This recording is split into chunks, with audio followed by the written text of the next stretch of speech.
Yeah. What's going on, everybody? Welcome back to some more of me and me. Oh shit! I can't get through a beginning without dropping something. God damn. Uh, more of me feeding my fucking obsessions. I'm sure as you can tell, once I get obsessed with something, it kind of sticks around for a while. But through that, I kind of realized that I haven't talked to Harmon in a while, and kind of like in a while might be a little, might be a little inaccurate because I have no sense of time. So, this video I think just came out, right? Yeah, like 11 hours ago. So we're gonna see what Horn's talking about today. The Legend of Zelda is the greatest game of all time, which is an opinion, totally fine statement to make. But what I'm here for is your points. And see what you can weigh it against, and to convince me of this argument, sir. Please, the floor is yours. If you want to play, you can play. It's kind of shocking just how much better The Why am I Legend muted? of Zelda Tears of Because the I'm Kingdom stupid. That's why. is compared to all of its contemporaries. It's almost kind of sad seeing people like try and cope about this to try to downplay this, to try to tell you that like Baldur's Gate 3 is better or Elden Ring is better. In reality, those games don't even really come close, okay? You can spend hours and hours, cave diving in Tears of the Kingdom, running around trying to do random quests, and that'll be more engaging than main storyline material in any other game that comes out. The reality is that Zelda right now is so cutting edge that nothing else even Right really comes now? close to it. And it's not even like a Tears of the Kingdom thing. Like Right now? What what's going on right now with Zelda? Because the last thing I heard was Tears of the Kingdom. I mean, admittedly, I'm not like super into the news yet, but like I haven't heard shit about Zelda in a minute. like this has been true since Breath of the Wild came out, but with the release of I'm I'm sorry. cutting edge that nothing else even really comes close to it. And it's not even like a Tears of the Kingdom thing. Like this has been true since Breath of the Wild came.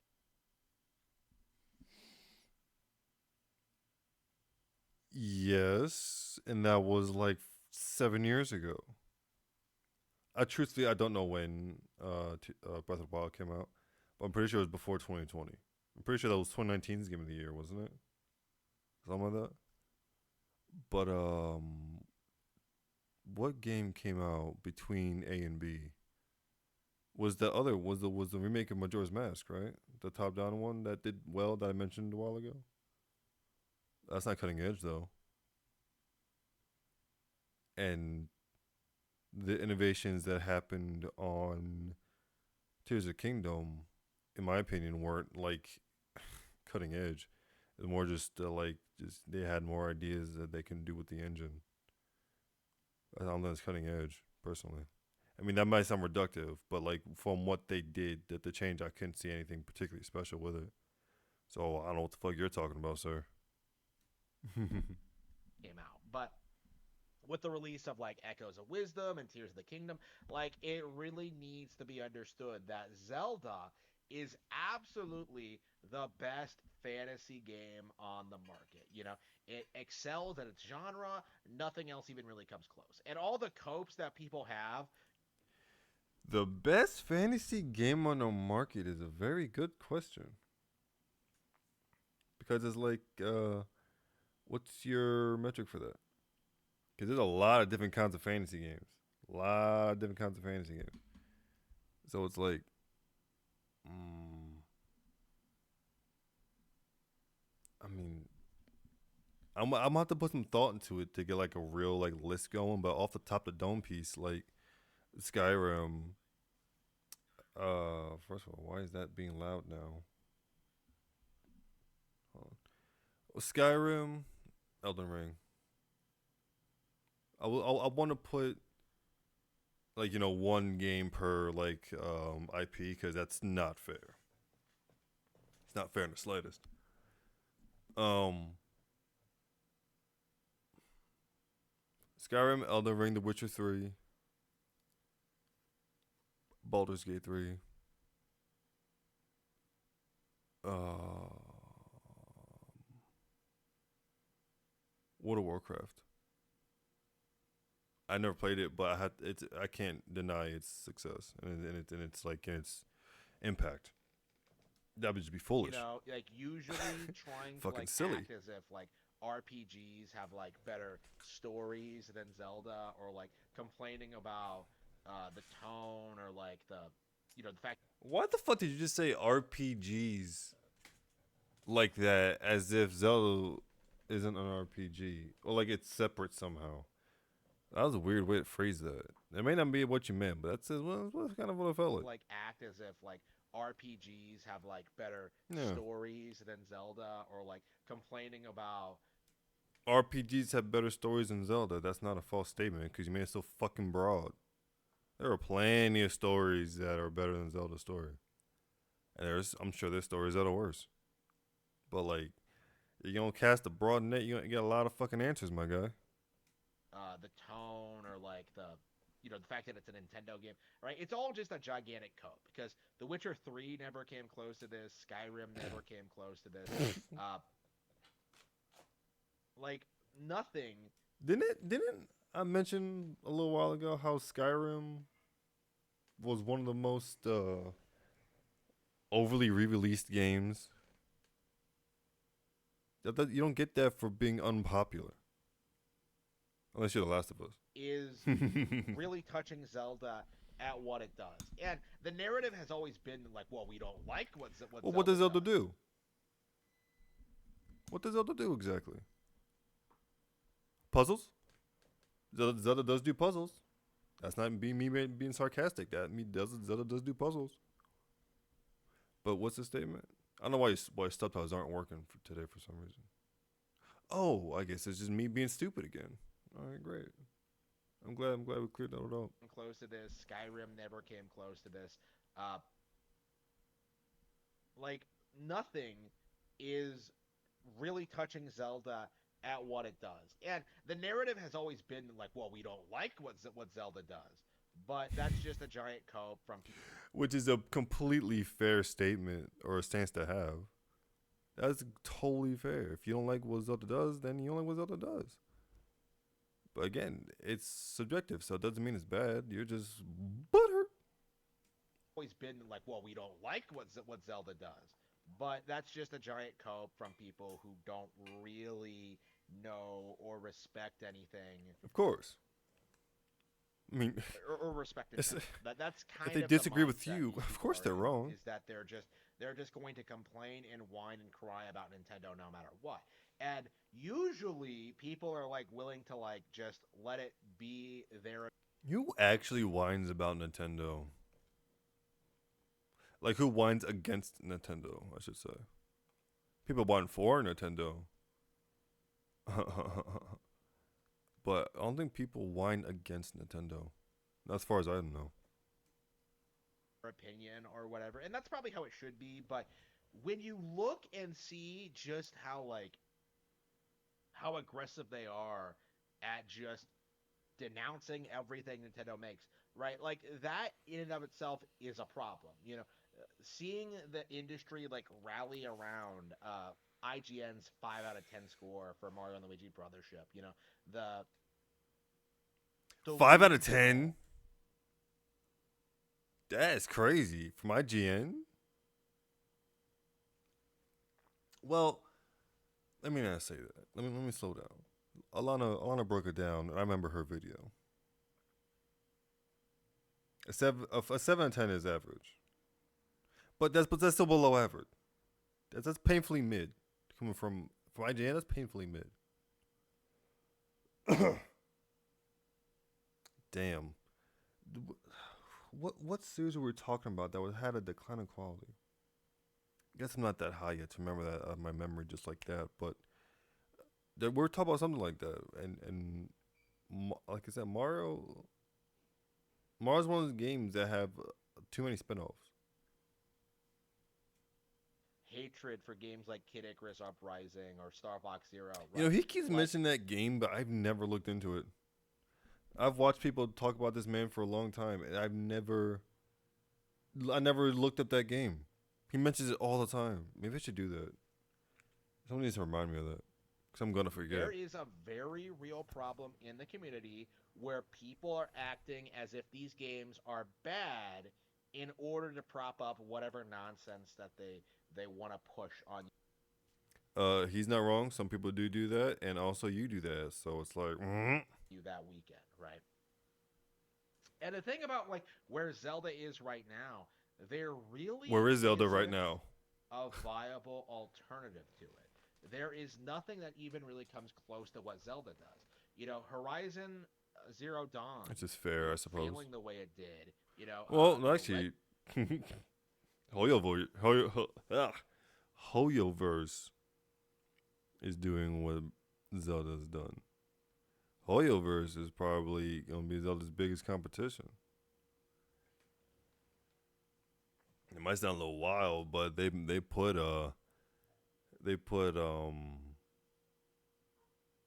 what the fuck was that game?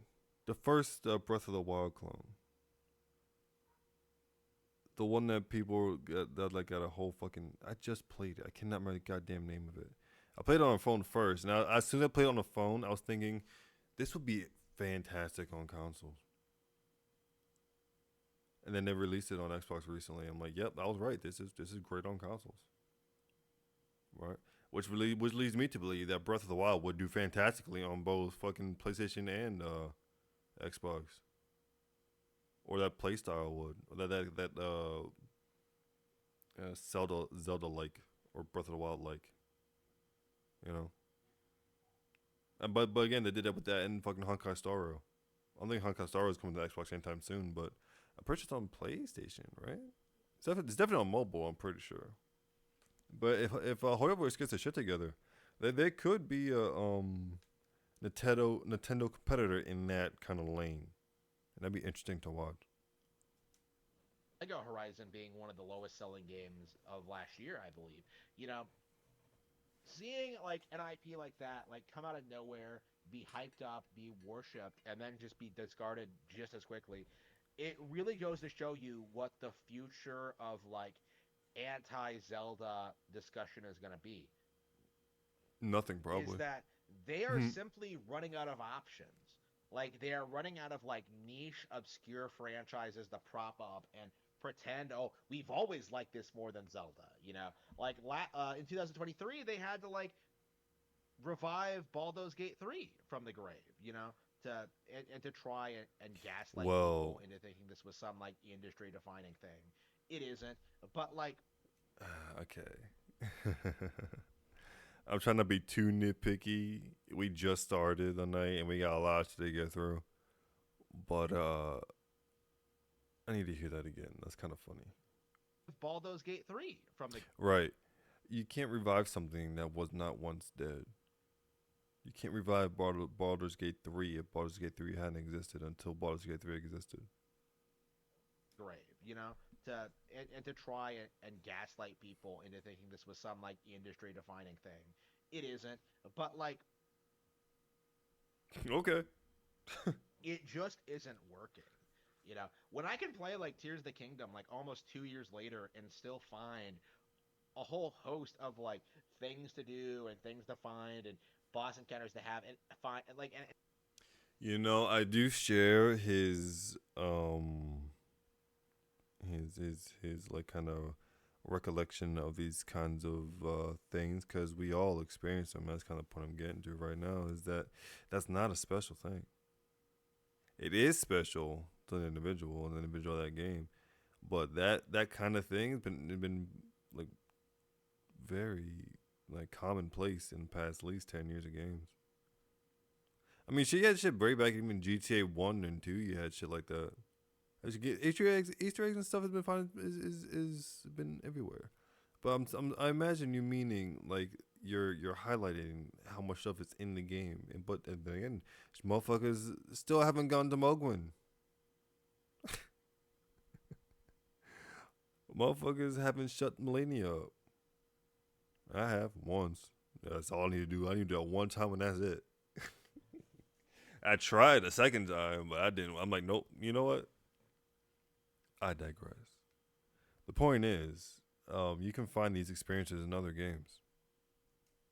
And just have a It doesn't make blast. Like Zelda stand out. it is a testament to just how well made the game was conceptually.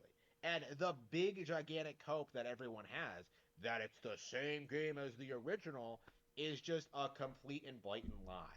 Anybody who's played both will tell you just how radically different Tears of the Kingdom is from Breath of the Wild. It's really not even close. You know. Um, I do remember some reviews from back then because I love games. I'm curious about reviews. Even if I can't play the games myself. Um, there was more than just the familiarity of the map. That was the big thing. That's the first thing that stood out to people as to why they felt the way they felt about the game. But was not the only reason. I think people said the quality of the puzzles went down as well. So, with that being said, how exactly is the industry going to downplay the next Zelda game? Are they going to negatively compare it to Breath of the Wild again? Are they going to turn around and pretend that they always loved Tears of the Kingdom? Because, like, I think the backlash to Tears has been so prevalent and so pronounced since since the game was announced and since we saw that first trailer.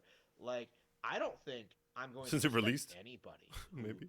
who tries to do that, tries to say that, like, oh man, I love Tears more than this. Like, again, this is the same problem that Pokemon has. The same problem that Angry Joe keeps having. Like, if you don't talk about the games, if you don't cover the games, if you don't play the games, you're not going to know anything about them when they suddenly become very popular and people are, like, getting hyped up over it. What are Like, you talking about? what is Angry Joe gonna Oh, okay. Let me. do when people start leaning more towards, like, Kingdom Come Deliverance 3 suck more cocks. I have not faithfully watched Angry Joe in like 5 years. I'll catch something he does that like he something covers if it's something I'm interested in, like Starfields, for example, or something is really really bad, like whatever. But I can't remember him like hating on Zelda. Like he's dramatic and sure. I mean, I could be dramatic sometimes, but like I don't, like it's not the same thing, right? So I'm not quite sure what Angry Joe has to do with this, and what does it do with Pokemon. I'm sorry, I probably mixed up Zelda and Pokemon. This man talk about a lot of shit. Replace Zelda with Pokemon while talk about Angry Joe because apparently Angry Joe hates Pokemon for some reason. I don't know. Know anything I about don't think he them does. when they suddenly become very popular and people are, like, getting hyped up over it. Like, what is Angry Joe gonna do when people start leaning more towards, like, Kingdom Come Deliverance 3 suck more cocks? Like, how how is he going to try and, like, sell Warhammer or fucking Kingdom Come Deliverance or, like, Are you are you suggesting that he hypes these games up while your games, I'll say, are running at the same time, but he's just not covering them, or he doesn't cover them until a later date? Is that what you're saying? If so, then he's just not interested in those games. I would never like expect a creator of any kind to do something that I wouldn't think that they would want to do. Does that make sense? Like you're not gonna catch me playing Sims unless someone asks, right? But I'm not gonna choose myself to play Sims. any of the other shit, like Marvel, when, like, Zelda's right there, better than all of it combined. Like, it's just not gonna work honestly. Can you explain to me how Zelda's better than Marvel?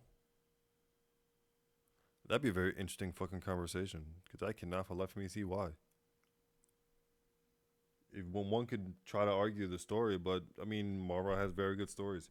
Are you talking about Marvel like the MCU Marvel or Marvel overall, like comics and all that? Cause that's a pretty wide net, my guy. I don't know. I might want to take Infinity War over fucking Breath of the Wild, bro.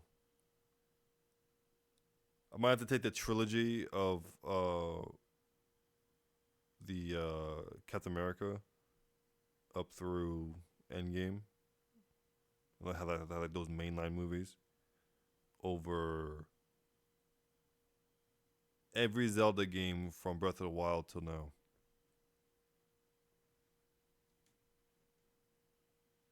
And I do think that's going I to don't become even like more and more Marvel. obvious as like I've been fucking sick of Marvel. I've been sick of Marvel for a long time. Before and way before fucking even Infinity War came out. I was sick of Marvel. But I would still take those movies over fucking Zelda. these games continue to get more and more fans and more it gets increasingly impossible to like gaslight people into thinking there's something seriously wrong with these games. Like, and that's been true for a long time, but like I'm very interested in seeing just like when the tipping point's gonna be. When people look at like the criticisms of Zelda and just automatically dismiss them. Because I've been in this position for years, right? I noticed a long time ago that shit like God of War or Dark Cloud or Okame or Darksiders, the stuff they tried to sell you as like the Zelda killers back in the day. We've seen all these franchises fall off and how they're all irrelevant now. And we're seeing the same thing happen to like the Elder Scrolls, Baldur's Gate, and From Slop games. So Just with that touch being it still. said, like how much longer are people going to acknowledge that Zelda is a 40-year-old IP at this point and has remained at the top of the industry for that entire span of time? How long are people going to acknowledge that? What do you consider to be top of the industry? Because it would be silly to suggest that Zelda does not have legacy. Zelda has a lot of legacy. That does not mean you're at the top, right? The top is consistent, like GTA. Even the worst GTA game is extremely popular, right? I can't even think of a bad GTA game if I'm honest with you. I don't even I think the worst GTA game is a port of the old games, but people still love the old games. It's just a bad port. Doesn't mean the game's bad. That's staying on top. The fact that the companies will change entire years if they suspect that you're gonna drop that year. That's that's being on top.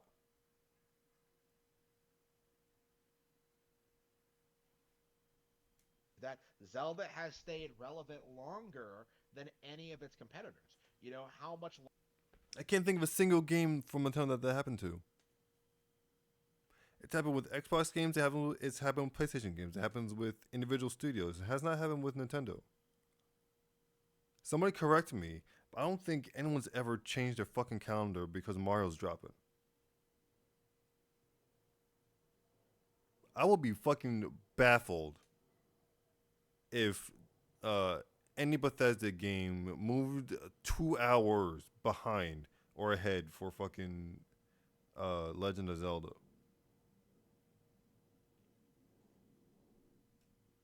longer until like the gaming industry has to admit that the franchise as a whole, not just one or two entries, but like the entire franchise You know what's a good comparison?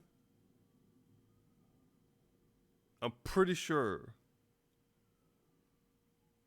that games moved out of the way for Elden Ring. I'm fairly certain for that. I know motherfuckers took off work for that, but I'm not sure. Might have to look into that. But he compares those two all the time. A lot of people compare those two all the time. But that's an interesting thing to look up. I really didn't get my fucking data shit together. is absolute peak gaming. How much longer can people deny the greatness of Tears of the Kingdom? I don't think it's it survived the release of the game. They threw everything they had at like trying to present this game as a disappointment, and it just all of it just completely fell flat because too many people were playing and enjoying this game. Hmm. But does that make it the greatest game of all time? Whoa, whoa, so slow So down. for one thing, you would make the claim that trans women are not Nigga. women. Ew. You can't fucking do some shit without motherfucker going on some motherfucking train we talking about, bro. About to kill my vibe. No, take it. Let's check his comments. I'm getting obsessed with comments. And I've never read his comments before, so I'm very curious. He has 12 comments. That shit got more than me. Tell that much. Go ahead,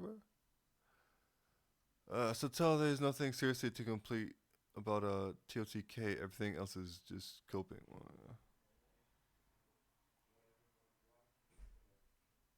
Nothing that can seriously compete with Tears of the Kingdom. What do you mean? Compete is kind of like it's kind of vague because like what do you mean by compete? Because Elden Ring can compete. Shit, Night Rain could compete. So what are you talking about? Like what's metrics, my guy? Come on, man. Any RPG Larian ever made is way better than both them storytelling and gameplay mechanics. Plus, storytelling will be building for the moment in the audience. I'm not sure Zelda game, but are bad, but they're definitely not the greatest of all time. Which is fair.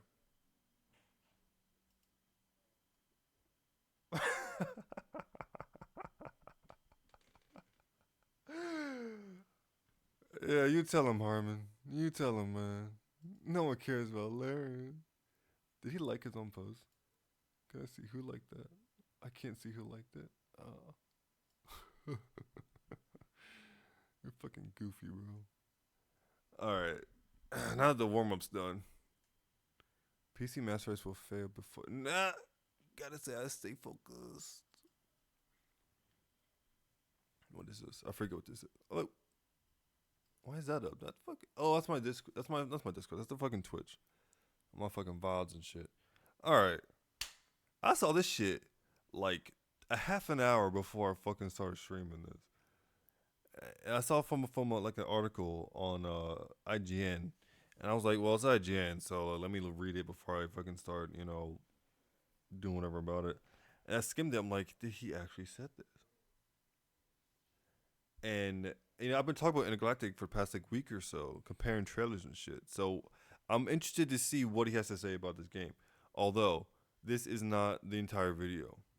The entire video is 40 minutes long, and I don't know if I want to sit through 40 minutes to get to the skinny, right? So we're going to talk to my man Smash JT here and see if he can give us a skinny in, good comprehensive way and maybe his own opinions. I'm vaguely familiar with Smash JT. I can't say I'm not even subscribed, so well there you go. Okay. Let me stop rubbing my damn eyes and let's get on this. Tells Intergalactic fans, tells all. I'm sure. Okay, he'll get to the tweet. We'll get to it, or get to the interview. We'll get to it. Let's go, Mr. JT. I've been working on this project at Naughty Dog Working for on a railroad. 4 years now. We just announced it. It's called Intergalactic: The Heretic Prophet. It's our venture into more sci-fi stuff. Sony has recently published a video of Neil Druckmann interviewing with Alex Garland, discussing how their creator journeys have worked. And during the meeting, Neil Druckmann decided to start talking about Naughty Dog's upcoming game, Intergalactic: The Heretic Prophet, the game that a lot of gamers out there are looking at saying, yeah, it looks like a woke slop fest that I don't want anything to do with. Well, the stuff that Neil Druckmann started talking about with it didn't seem to help with any of those fears. What's going on, guys? Welcome to another episode of Smash JT. Neil Druckmann discussed Intergalactic: The Heretic Prophet as a game that's going to focus heavily on religion. And obviously, there's a lot of the message involved with the game, at least from the trailer itself.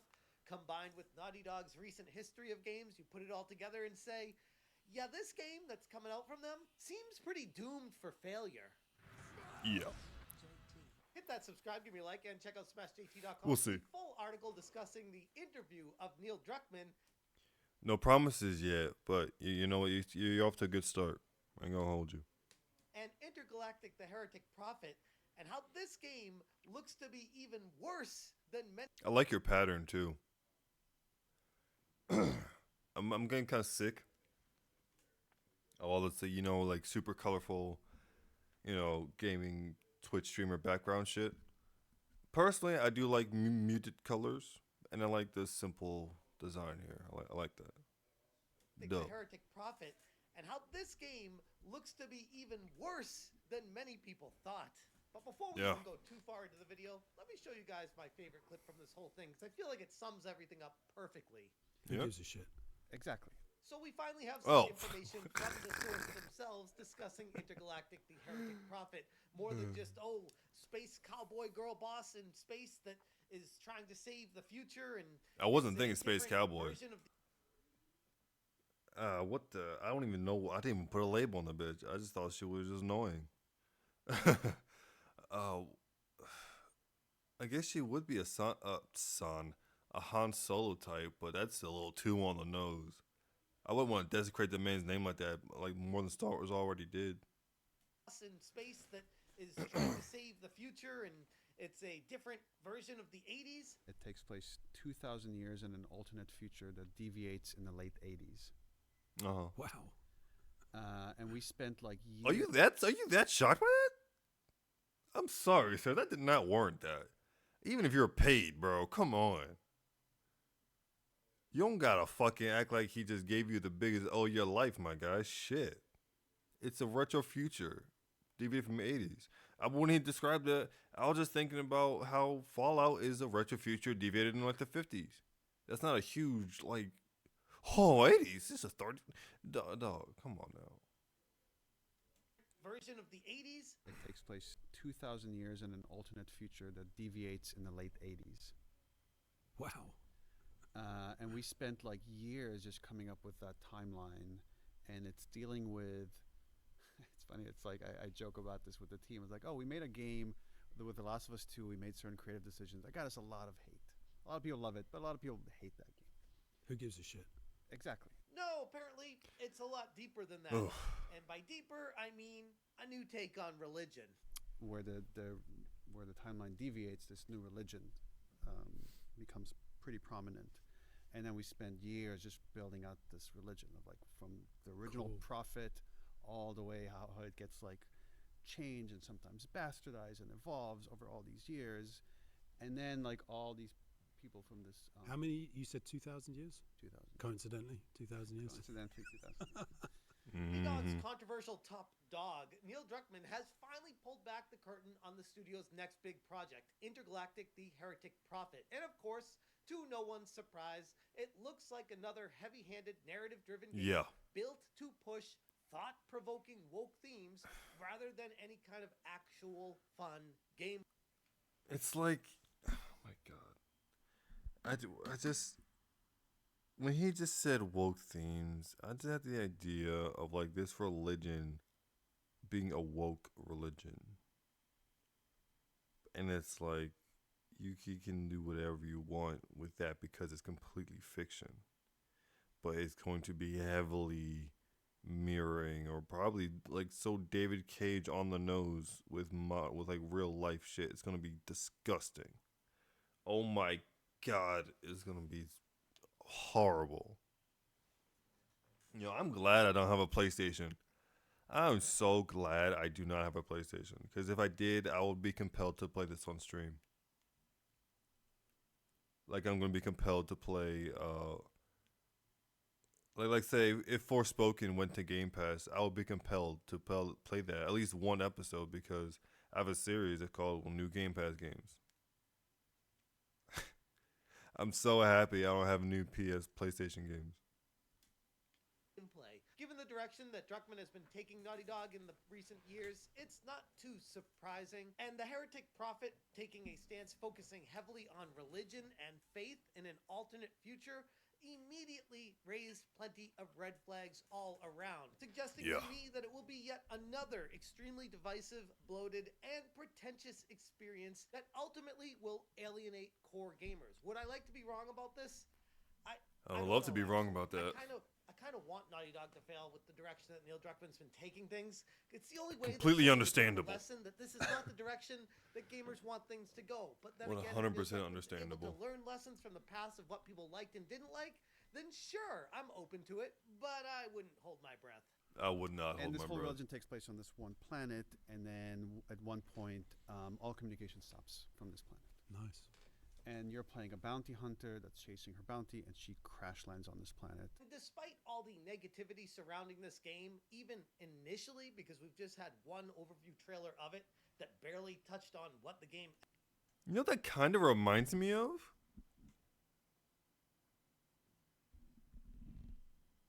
That kind of reminds me of Starfield. It reminds me of the Serpent People. House Varun. How they lost communication some odd years ago. We have no idea what the fuck's going on with them. But like we know their religion is fucking bananas. Right? Oh.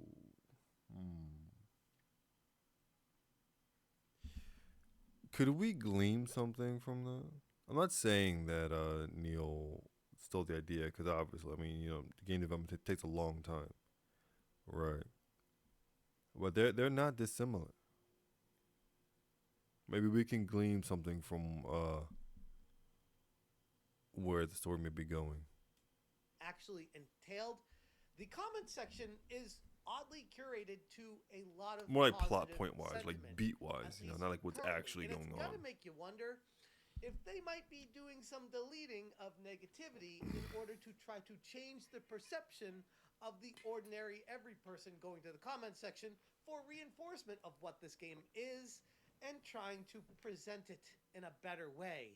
But then looking at the dislikes on it, and you're like, yeah, no, this doesn't match up. Yeah. But first things first, let's dive into the timeline deviating from reality and, honestly, common sense. So here's the long and the short of it. The game's set to take place around the year 2000, but not in our timeline. Instead, it diverges from the 1980s when we see a new religion apparently emerging that reshapes civilization.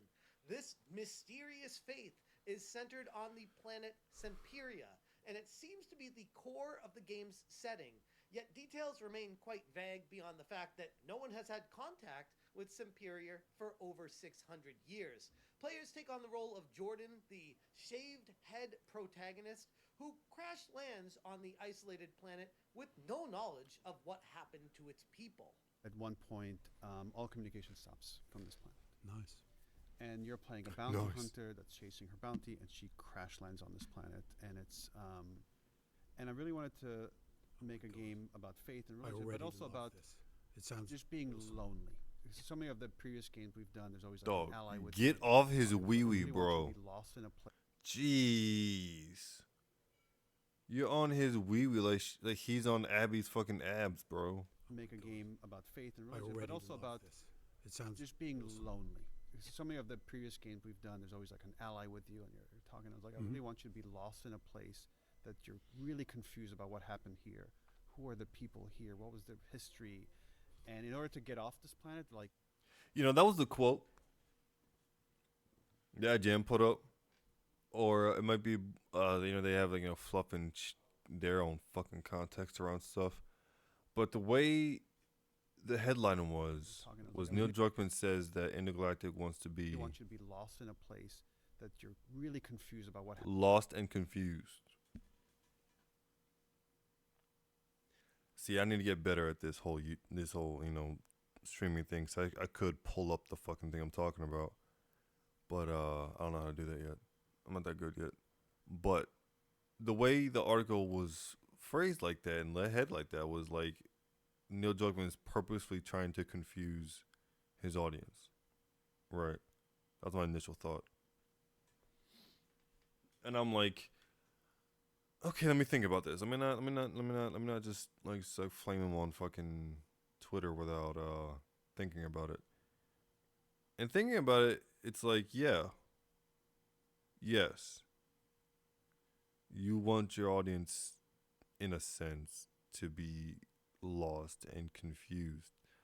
But I would not phrase it that way, because having it phrased with those words makes it sound like you want your audience to have no idea what the fuck's going on, like, at all.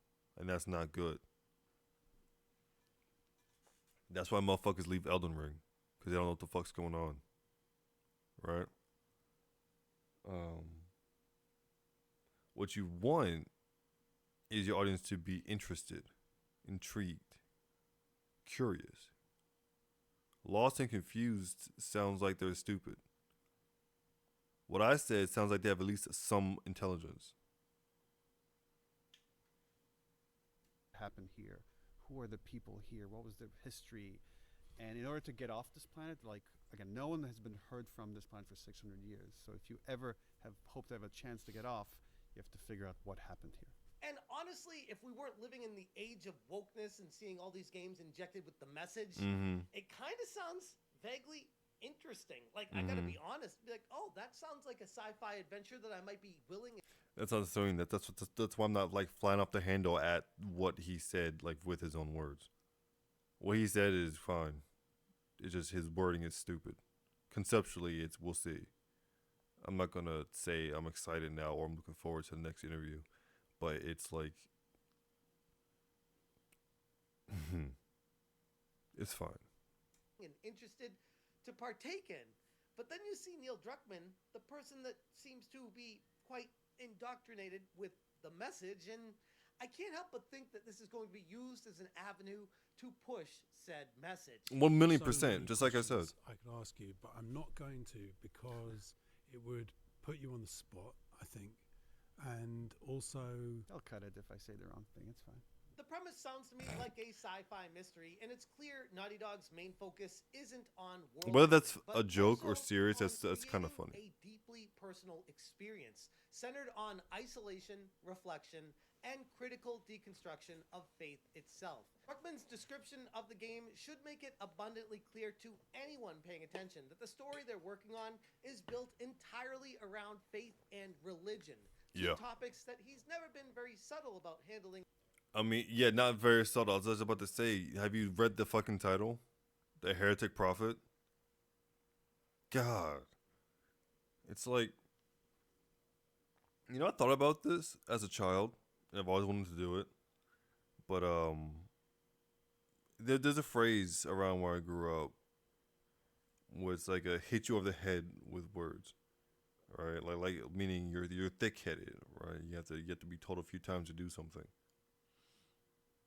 I was just thinking, but when I was a kid, I thought like, oh, I'll make words, like the word, out of concrete and hit someone in the head with it. That way, it hits you with words, right? The Heretic Prophet shit hit me in a bad way. It's like it's like getting hit with a pretentious word or pretentious phrase, and it's like this. It's like it makes the air heavy. You know what I mean? I don't know how else to describe it. Like reading the title is like walking through syrup. It's like, the Heretic Prophet. I'm sticky now. In his previous works. And pair that with Naughty Dog's track record, especially recently, it's easy to assume that Intergalactic, the Heretic Prophet, will try to be yet another attempt to challenge religious belief systems, and most likely painting them as dangerous, oppressive, or even outdated, while pushing a progressive narrative in their place. Because, the message, I mean, I'd love to be wrong about this, but past performance is typically a good indicator of future expectations. I've gotten in trouble actually because if trying to protect the story, we've released a trailer for Last of Us 2 where we faked a shot and we showed Joel somewhere where he would never make it to because of things that happened in that story. As a deliberate. As a deliberate way to throw off Yeah, yeah. the scent, Yeah. and people that didn't like the game accuse that of being false advertisement. Okay, again, who gives a shit? And with a name like The Oh, okay. I was not expecting him to say that because to throw off the scent. He put him in place he wasn't to throw. You know what? I think I know what he's talking about, but I thought that was just bad editing. I didn't think that was on purpose. Knowing that's on purpose, that's fucking retarded. Because of what just happened. Like even without retrospect, that's stupid. Right. People already don't like you. And you wanna fuck with them? What are you, fucking Johnny Somali? Like what? Like, those are fucking dumb sometimes. Bro. I swear to God. Like trolling is one thing, but you can't troll someone if people don't like you.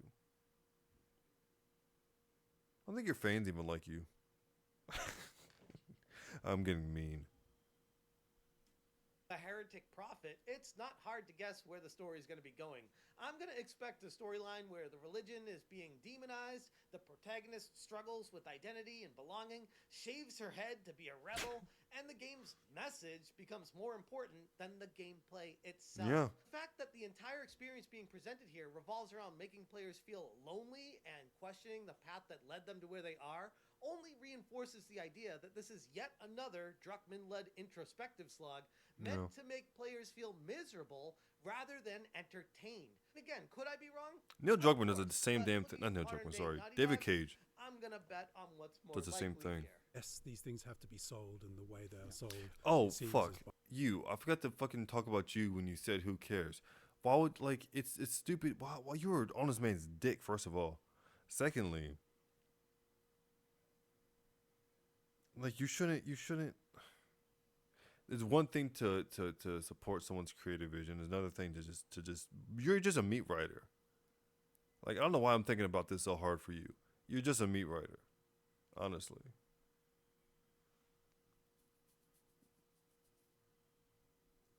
By creating trailers that tell the entire story, I as an individual have a choice to not access those things, and so I try not to. And it's one of the benefits of not being on social media. Actually, is that I'm immunized from so much conversation, so I will be able to arrive at this game knowing very little. But what you've described sounds fantastic Oh, thanks. and so smart as well. Appreciate it. Love the glazing. Everything about Intergalactic the About to Heretic say. Prophet screams woke Jesus narrative-driven Christ. slop. Easy to guess from the teaser You took him trailer to they Krispy showcased Kreme. a few months back. The game is focused entirely on questioning religion and being set in an alternate history where faith goes wrong and being built to make players feel like they're lost and reflective rather than being entertained by playing a video game. Yeah. Yeah, it's so we still have a ways to go, but I'm Sure. kind of very excited to see. And it's like, again, these things are so complex and big, and there's so many people involved. It's like I still don't know exactly what this thing is going to look like at the end. It's like Sure. I have a theory, I have an idea, but it's still evolving and changing. Right off the bat, I'm looking at this being the female. Sir, when is this game coming out? You revealed this game like not that long ago. So, if you're sort of that stage, when was this shot? Because first of all, if you're at that stage now, this game's not coming out for a long time, or shouldn't come out for a very long time. Okay, if it's coming out anytime soon, then why the fuck would you show it so soon?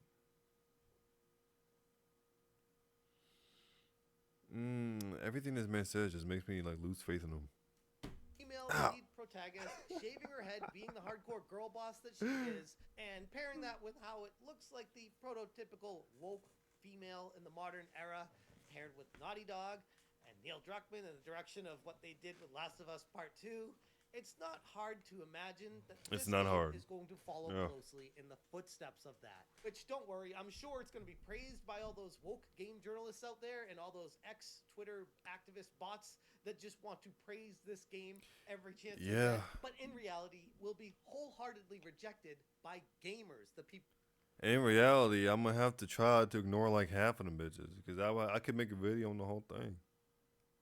I might as well at this point. Shit, might as well chronicle the whole Rise and Fall of goddamn thing. I have fucking data charts at that point. People with wallets purchasing said game. At this point, Naughty Dog doesn't even seem to be trying to hide their agenda. They've abandoned the fun, adventurous spirit that wants to find them and have fully embraced being a platform for ideological storytelling. If Intergalactic: The Heretic Prophet is the next big project, then it's safe to say that Naughty Dog's decline is far from over. But this isn't even the most That is troubling sad. aspect of the entire interview. Because after I watched it, I was like, oh, let me take a look in the comment section to see what people I are just had a saying for thought. feedback, because I see there's a good amount of dislike with the ratio with this game. There's probably a handful of comments that aren't liking it. And I scroll through them and I'm like, yeah, no, I mean, maybe I found one or two. This was incredible. But the rest of them just felt very generic, automated, and Yeah. bot-like, trying to prop this game up. And I'm like, who are these people talking to? These are very suspicious comments that are made in the comment section, and it doesn't align with the amount of dislikes that you see on the video itself. There are a lot of dislikes, and this kind of artificial engagement reeks of some strong desperation. It wouldn't be the first time a major studio or publisher tried to manufacture positivity when faced with overwhelming backlash, but holy crap, does this feel pretty over-the-top obvious. If this game were truly as exciting as Naughty Dog wanted people to believe, they wouldn't need to curate the conversation the way they seem to be. But we all know better at this point, and they aren't a big fan of us thinking for ourselves. We want engaging No, they're compelling not. gameplay. They're really Don't not. beat us over the head with some sort of ideological message. If this is the game that Naughty Dog is banking on, they might be in for a That was the phrase. Beat us over the head. and they aren't a big fan of us thinking for ourselves. We want engaging worlds, compelling gameplay, and stories that don't beat us over the head with some sort of ideological message. If this is the game that Naughty Dog is banking on, they might be in for a rude awakening when this so-called thought-provoking experience bombs harder than the spaceship crash landing on Semperia.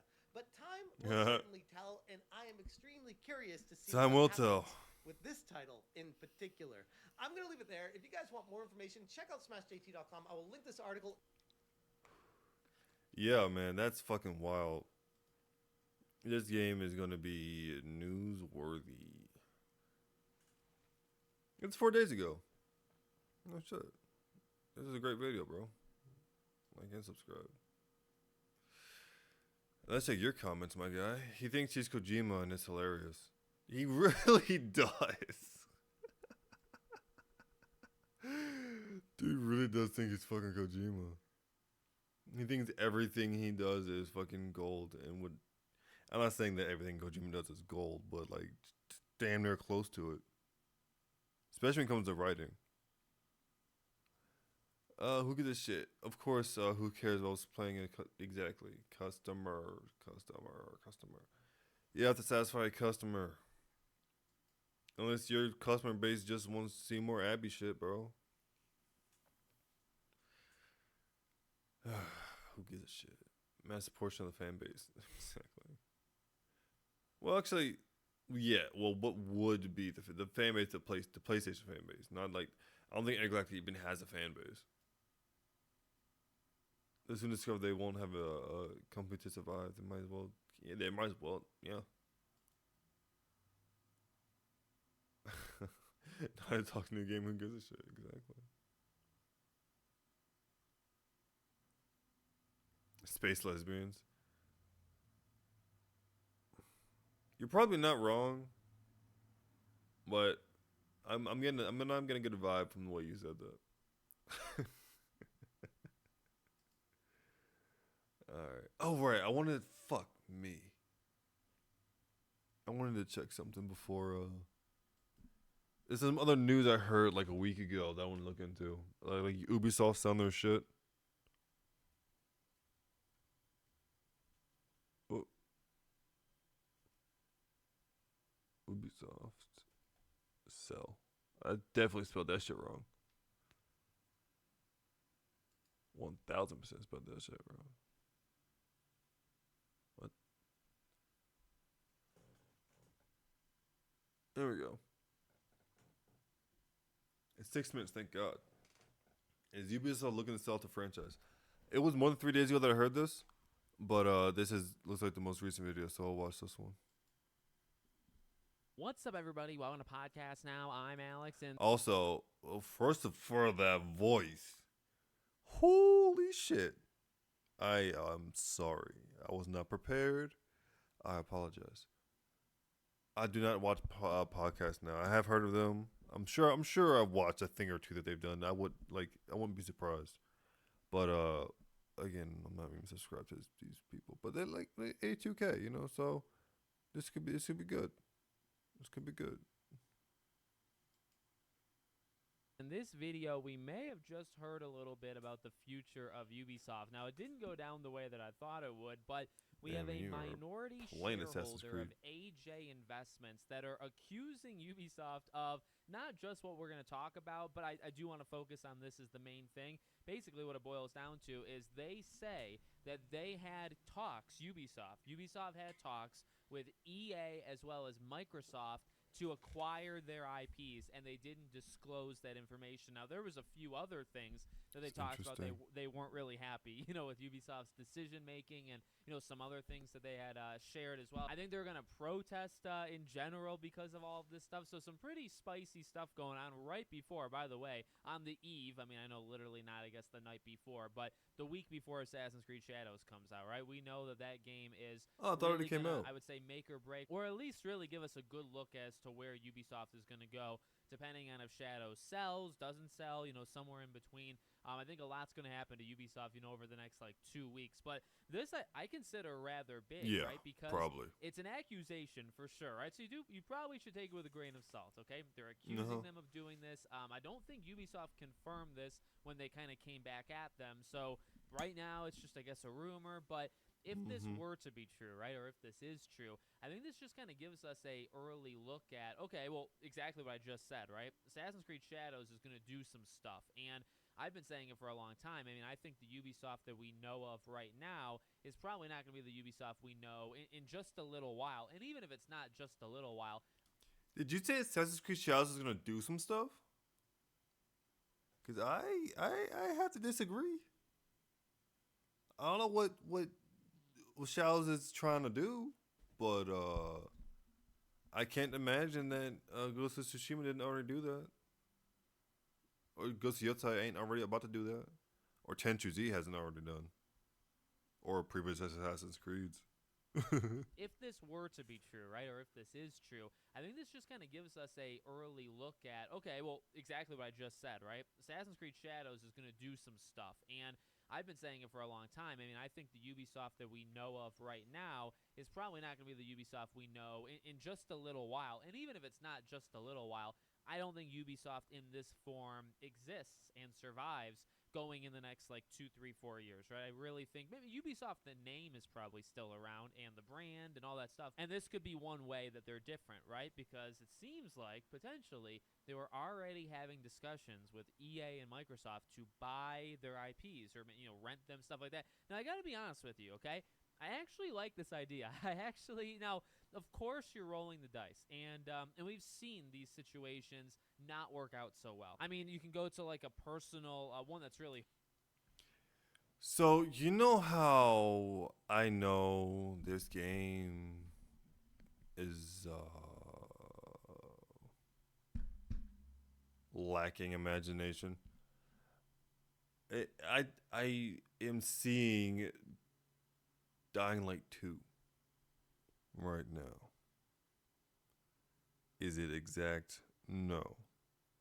But I'm seeing Dying Light 2. I love Dying Light 2, but it's a very, very basic RPG mechanic. Very, very light. The point of that game was more the parkour and combat rather than the actual RPG-ness of it, right? So I feel like Assassin's Creed going down that road is not ideal. It worked out for Origins because Origins was new. Origins was an experiment. I love Origins, but they should have done something else with fucking Odyssey.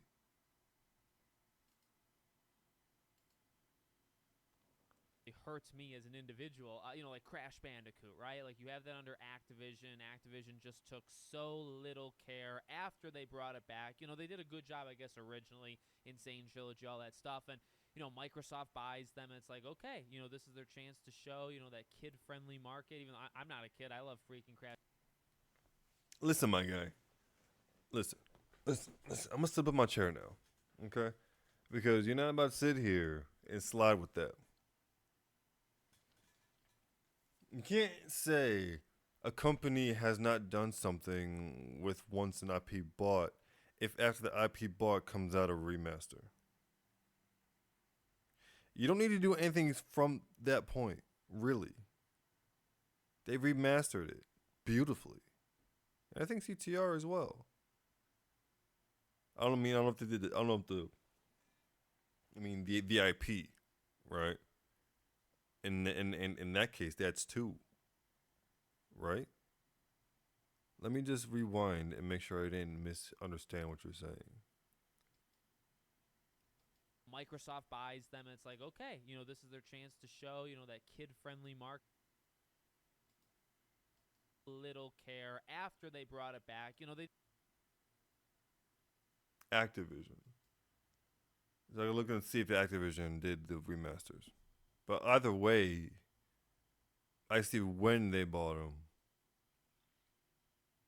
But either way, they were still remastered. How long ago was that? Activision just took so little care after they brought it back. They did a good job, I guess, originally. Insane Trilogy, all that stuff, and all right. So I guess from that confirms that after they got it, they did the remasters. So what more do you want? Right. I suppose you want a new game, but Microsoft tried that. I mentioned that before. They tried that and they fucked that right up. Xbox One era. That new Crash game. But I digress. I can't wanting more from such an old thing is iffy because you could beg for something new, but then you get a new thing. It's not as good as you expect. It's like overhyped to like a certain special degree, right? Because I would love, oh my god, I love my voice at work for once. I would love a Jak and Daxter trilogy remaster in like modern day technology, right? But I would not want a Jak and Daxter 4 or 5 or whatever whether the chronology is up to this point. Just a trilogy. It's like, I don't want to say it's greed, but I don't know what it is. But like you're not happy with what they did after they did, but the thing is, it's not like what they did was bad. What they did with it was good. I would understand if the remasters were bad, like the GTA one I mentioned. I don't know. That's weird. Weird argument. Microsoft buys them, and it's like, okay, this is their chance to show, that kid-friendly market. Even though I'm not a kid, I love freaking Crash Bandicoot, right? And they've done absolutely nothing, right? They've destroyed the franchise with Crash Team Rumble, and then nothing afterwards. So these things are dice. See, that just further proves my point of how like wrong you are, because you just mentioned another game that they made. Whether it was good or not, at this point, doesn't matter because they still have stuff. Are you just so? What do you want then from the Crash series? Because apparently what they're giving you, which has been, I don't know about Crash Team Rumble, I can't speak on that, but the remasters are completely fine. I would recommend that to either one of them to anybody. I think CTR is on Game Pass. I'm not a kid. I love freaking Crash Bandicoot, right? And they've done absolutely nothing, right? They've destroyed the franchise with Crash Team Rumble and then nothing afterwards. So these things are dice rolls. They don't have to work out. So while I do think it's a good idea for Ubisoft, that doesn't necessarily mean it's going to yield a positive result for us, the consumer, right? Because Microsoft buying Splinter Cell and then releasing Splinter Cell doesn't necessarily mean it's a good Splinter Cell. But from a Ubisoft point of view, we talk about it with like WB, and it's not really something, I gotta be real, it's not really something I've thought about with Ubisoft in the past, where it's like, I just expect them to sell. I expect them to kind of sell themselves at some point. But you know what? If nobody really wants to buy them, the company, would they be willing to rent out or just, flat out buy? Because I guess like the rumor in terms of like acquiring IP certainly sounds like they are literally. All right.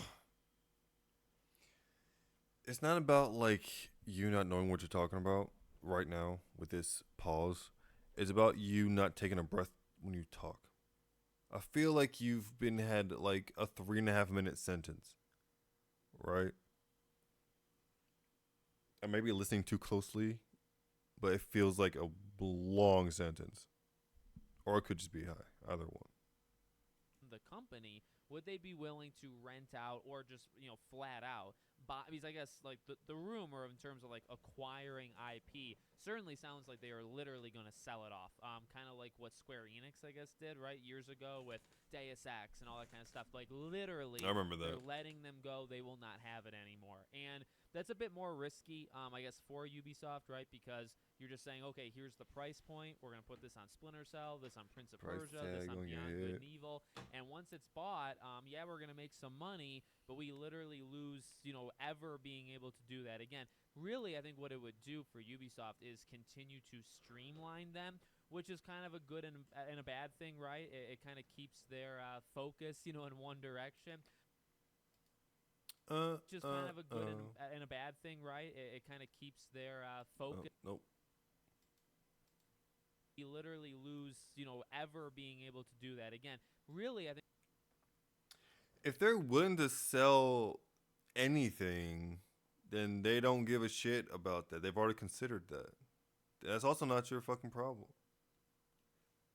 I think what it would do for Ubisoft is continue to streamline them, which is kind of a good and a bad thing, right? It kind of keeps their focus, in one direction. But at the same time, they would have less wiggle room. They'd have less room to kind of get creative. And then, so that's the. They could just make new shit. Ever thought of that? Oh wait, the new shit sucks. Ubisoft point of view, and then again from like the end result, there's no guarantee. You sell.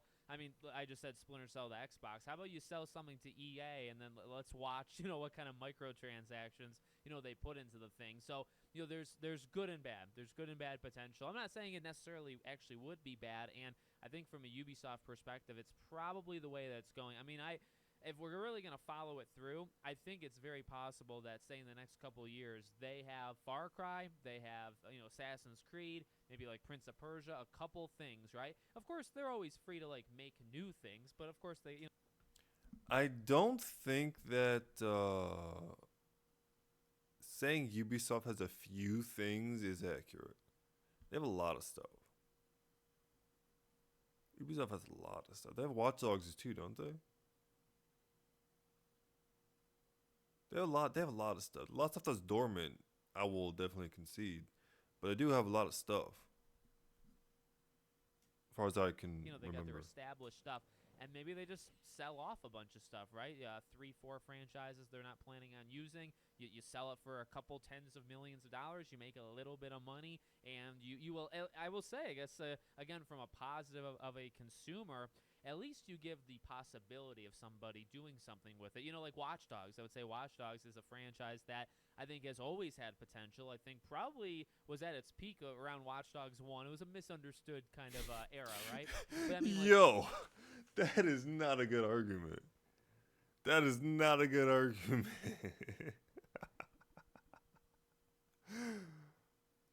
His peak was 1. His peak was 1. How many are there? 1.1, 1.2, the Legion. There's only the 3, right? There's no Watch Dogs 3 then Legion. It's just the 3. But still, what ideally you'll have 1, 2 up, 3 a little lower than 2. That's probably the most like realistic thing anyone could expect from a trilogy. But you do not start at 1 and then go down. And you can't say that shit like it's a fucking positive, bro. Again, you might be talking like a bit nostalgia. You might be getting a bit off the plot like I do. But listen, man. I would say Watch Dogs is a franchise that I think has always had potential. I think probably was at its peak around Watch Dogs 1. It was a misunderstood kind of era, right? But I mean, like, I don't think they're doing anything with that. After Legion, and Legion didn't do very well for them, seems like they're done with Watch Dogs as a game franchise. Okay, well, if you sell it, I mean, they're making money. You know what? I'm pretty sure this is Ubisoft. I would love for them to sell off the Division. Please sell the Division to somebody. For the love of God. The Division is such a good idea. Jesus Christ, bro. That's one of few, like, great new things that Ubisoft made when it made it. If that was Ubisoft. Whoever made that shit is a fucking genius. Snowdrop Engine is great. Or has a lot of potential, I should say. Dog. And that was the birth of the whole game was a fucking beta for goddamn extraction shooters. Or at least AAA extraction shooters. Because that DZ guy was sweaty. Holy shit, that shit got sweaty, bro. Especially in the beta. Oh my god. That's a win for them, right? And then, well, if you know, again, it's not a guarantee, but say Xbox or EA or PlayStation or whatever, if they can make an open world Watch Dogs games and it can be good, you continue the franchise. So everybody can win. Yes, if. It's a big if. Doesn't mean they all will, because I'm sure there'll be some losers. Most times it's us. Right. Most times it's the consumers that are the losers here. But at least there's a possibility. So I just find it interesting because I just feel, I believe it. I personally believe it because it's like, this is what I would probably expect from Ubisoft, right? So it's like, you know, over the next couple of weeks, and especially if Assassin's Creed doesn't do well, I mean, to make a couple quick millions of dollars selling something, I think would be really beneficial for them if they don't have a lot of success literally in like 7 days from now. So you, sir, have me conflicted. I won't subscribe to you, but I won't make fun of you either. I will look at your comments, though. I'm not leaving a like either. But, it's like, you have me conflicted because, like, I agree with, like, only half the shit you say. Like, I don't think you're stupid. I don't think you're stupid. But some of the shit you say is kind of wild. And you do kind of tend to, you know, yammer a little bit. It kind of makes it hard to keep track of shit. But, you know, maybe I'll see you again someday. They should sell Watch Dogs to someone who will bring back Aiden. Yeah, I mean, yeah. I mean, if you want anything, you want to go back to the roots of it, right? Or have Aiden at least be in the game. Or, you know what they should do is release a new Splinter Cell and have Aiden Pierce be one of the operators. Give Splinter Cell, Sam Fisher, and IL Interactive. Ooh.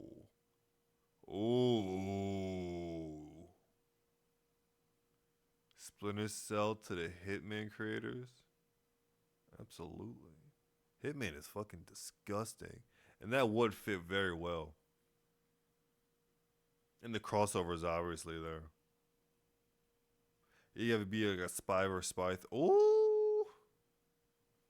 That's even some fucking dope multiplayer too. That I want to see someone make like a spy versus spy multiplayer game. That shit will go crazy on stream. Don't Assassin's Creed to eat. Yeah, don't do that. Now that's a throwback.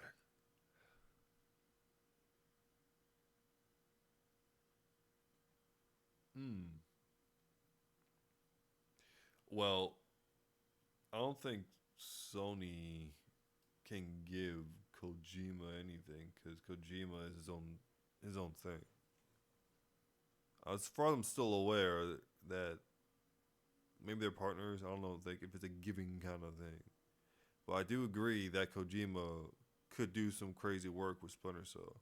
With the whole political, you know, writing. He's really good. And also Naughty Dog.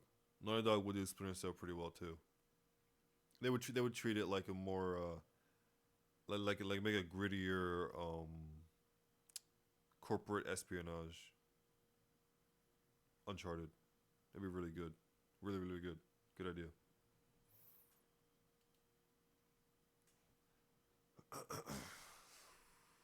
Like people have said, whether it reviews well or not, it will sell millions.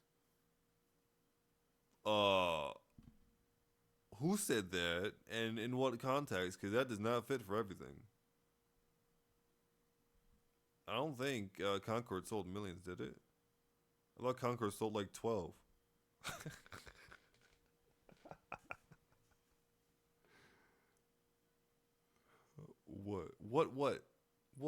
What is this for?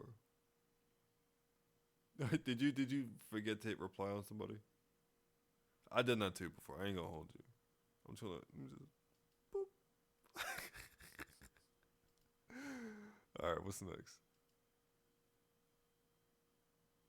Oh, the biggest gaming news and leaks of the week. Raptor 1 million subscribers. Don't I follow you on X? I've heard of you, but I don't know if I follow you. I've heard you mentioned before, so this should be fun. Assassin's Creed Shadows save Ubisoft. Well, seems like they're already planning big changes behind the scenes. We got a God of War Ragnarok update dropping this coming week, pretty cool one. And the future Xbox hardware strategy has also leaked, and way more gaming news to go over. That's a lot. Sit back and let's go. I want to start with an observation because it seems that April will be a pretty crazy month, especially for Xbox games coming to PlayStation. And I wonder what the strategy is here. So we already know about Forza Horizon 5 coming at the end of the month, but seems that Indiana Jones will be coming 2 weeks before that to PS5 on April 17th, with the premium edition with early access coming 2 days before that. Yeah, weird that it has not been announced yet, but that is not all. Also the Oblivion Unreal Engine 5 Okay, right, it is a leak. I was about to say, let me remember what I'm watching. With the premium edition with early access coming 2 days before that. Yeah, weird that it has not been announced yet, but that is not all. Also the Oblivion It is weird. If it's 7, did you say 7 days? April 17th with On April 7th, what the fuck's the date? That's tomorrow. It hasn't been announced? the premium edition with early access coming 2 days before that. Yeah, weird that it has not been announced yet. I guess but we'll see that is not tomorrow. all. Also the Oblivion Unreal Engine 5 remake could be releasing sooner than you think. And this remake should not only look much better, but also feature a less frustrating stamina I think I have system, that better queued up block as well. improvements, HUD That by changes, itself. hit reactions to improve the response to damage, and also archery improvements. And yes, that sooner than you think is April, by the way. A potential shadow drop might be in the cards. Is Xbox going to do another direct style presentation to talk about all these releases? Because South of Midnight is also dropping in April. They will basically have a new launch every week. Why not give South Midnight, April 8th. Indiana Jones on PS5, Frozen PS5. Oblivion. Well, there's not an actual number. It just says April. So, oh yeah, rumored. So yeah, I'm not even gonna pay attention to this. Like, I understand what you're trying to do. Not necessarily you, Joe Raptor, whoever made this. But yeah, no. Indiana Jones on PS5 a better spot with a bigger spotlight? Like we all know, the game is great. It has a high Metacritic. Why drop the Oblivion remake and Forza Horizon on top of it? Yeah. Also, with this strategy, they will have 3 big Game Pass titles in April, because Expedition 33 is also one of them. Let me know if you will be picking up any of these titles. I myself will That's in likely April? still be busy playing Oh, Assassin's Creed Shadows, shit. but I might jump into the Days Gone Remastered for the $10 upgrade on April 25th. And I want to play Expedition 33 as well if it has good reviews, and then save Indiana Jones and the Oblivion remake for later. Damn, I fucked myself. Cause I still gotta play fucking Death Stranding. That's gonna be a long game. I just mentioned playing The Walking Dead on stream. That's not gonna take that long. I could probably work it in after work, like do like an hour or two after work, and then be done with it in like 2 weeks. But fucking Expedition 33, I want to get into that shit. I didn't know this coming out in April. God damn. Too many games. I cannot see them all doing well for Microsoft. A game that has to Why do not? very Whoa, whoa, well whoa, whoa. is Why not? I don't see none of these games not doing well. April 25th. And I want to play Expedition 33 as Uh-huh. well if it has good reviews, and then save Indiana Jones and the Oblivion remake for later. Too many games. I cannot see them all doing well for Microsoft. Why not? Too many games is not a bad thing. As I've mentioned before, I don't know, but like you don't need immediate success. I don't find the value in a game in its immediate success. Right? You can play a game whenever. I didn't play Red Dead 2 until like 2 years after it came out.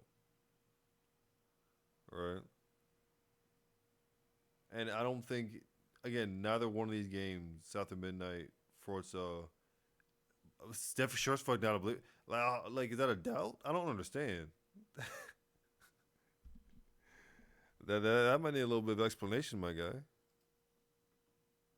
A game that has to do very well is Assassin's Creed Yeah, Shadows. yeah, I agree, This coming 100%. week, the game finally Has to do releases well. after 2 delays, and the reception and sales could alter Ubisoft's future. Because really, if you think about it, they have not had a big hit since Assassin's Creed Valhalla more than 4 years ago. Not even now, that. Mirage did fine for the budget, but all the other titles like Outlaws, Avatar, It ain't even that. It's not even that. It's a controversy around it. Yeah, you should judge a game based off the game itself, but there's undeniable fucking context around this fucking game. Much like there was undeniable context around Spider-Man 2. Bruh. If this game is anything less than like a 9,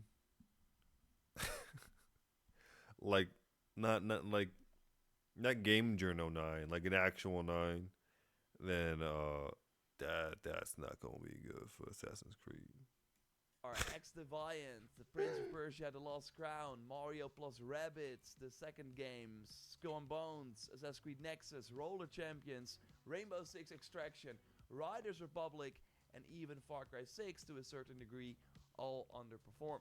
And this caused their stock to go down by more than 75% in the last 5 years. And it seems like an impossible task for Shadows to offset the losses of all these other projects. And Ubisoft seems to know that as well, because behind the scenes, they're already working on a future plan. This week we learned they seemingly had discussions about IP sales with Microsoft, EA and others. And this according to financial market platform Merger Market. And Bloomberg reported that Ubisoft is laying the groundwork for a new company unit focused on the most valuable series, including Assassin's Creed. So they are seemingly transferring their biggest franchises, next to Assassin's Creed probably Rainbow Six, maybe Far Cry, Ghost Recon, to this new entity, while the current Ubisoft will be left with the less popular IPs. And they are apparently looking for bids for a minority stake in this new venture to be made by as soon as the end of the month.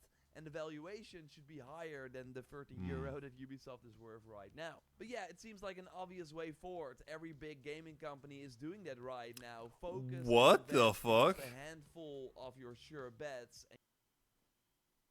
I got distracted by the fucking, what the hell was that? Is worth right now. But yeah, it seems like an obvious way forward. Every big gaming company is doing Did you that miss right all now. those Focus shots? And invest in just a How? handful of your sure bets and your biggest franchises, and don't really bother with the rest. Like, there are a ton of games coming out, live service titles, but also big TV shows, movies.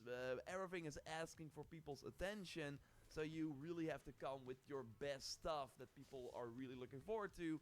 Otherwise, it just And Night won't Rain. matter anymore. Fuck. Right now, Ubisoft has too many employees working on projects that will likely Well, Night Rain I never can play make whenever. profit. Like Beyond Good and Evil 2 already cost hundreds of millions. How is that going to make its money back? How many Like Night Rain will be there when they're like between games and shit, you know? copies do they need to sell of that?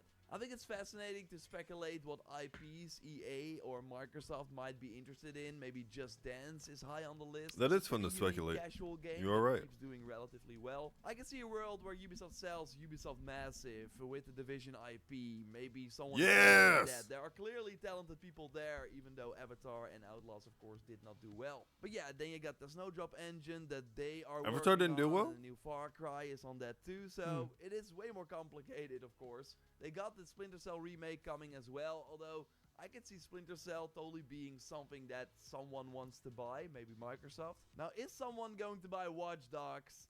Probably not. Like, it will be way too expensive to make a new one and not that Yeah. high of a chance that it will do well.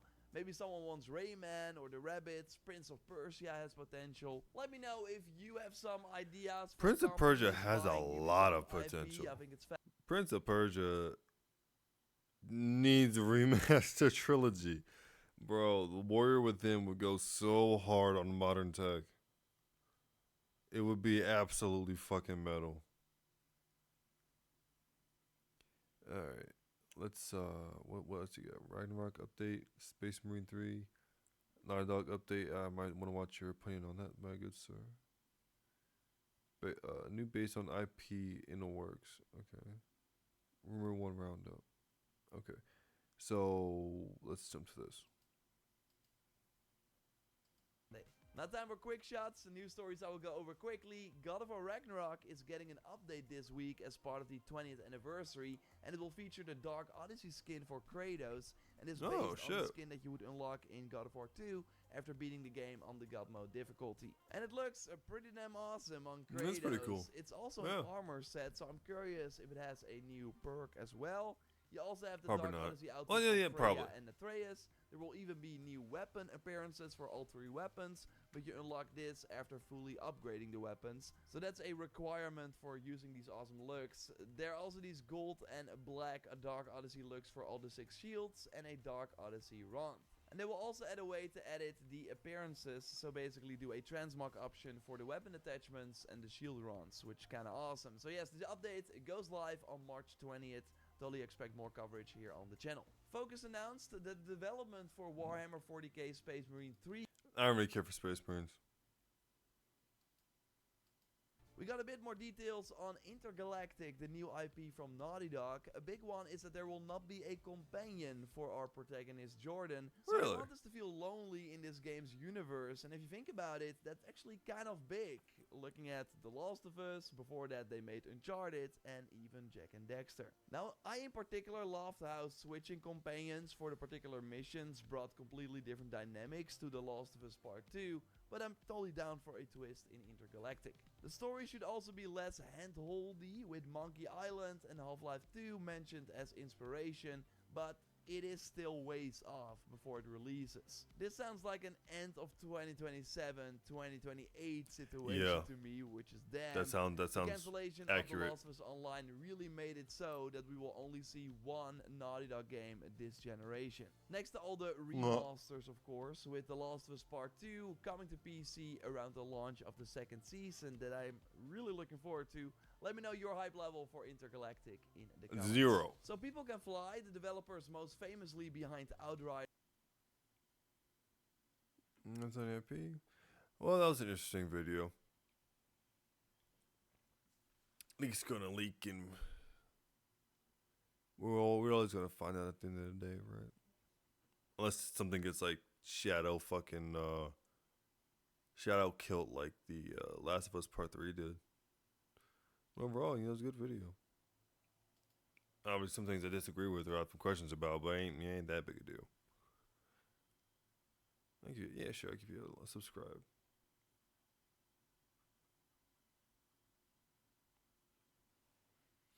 "69 hours and 7 minutes until AC Shadow." Such an asshole. A company like Ubisoft is not easy to sync in social media. Yeah. It's definitely not a false statement. But I feel like you're suggesting that social media is trying to take down Ubisoft, but Ubisoft are taking down themselves.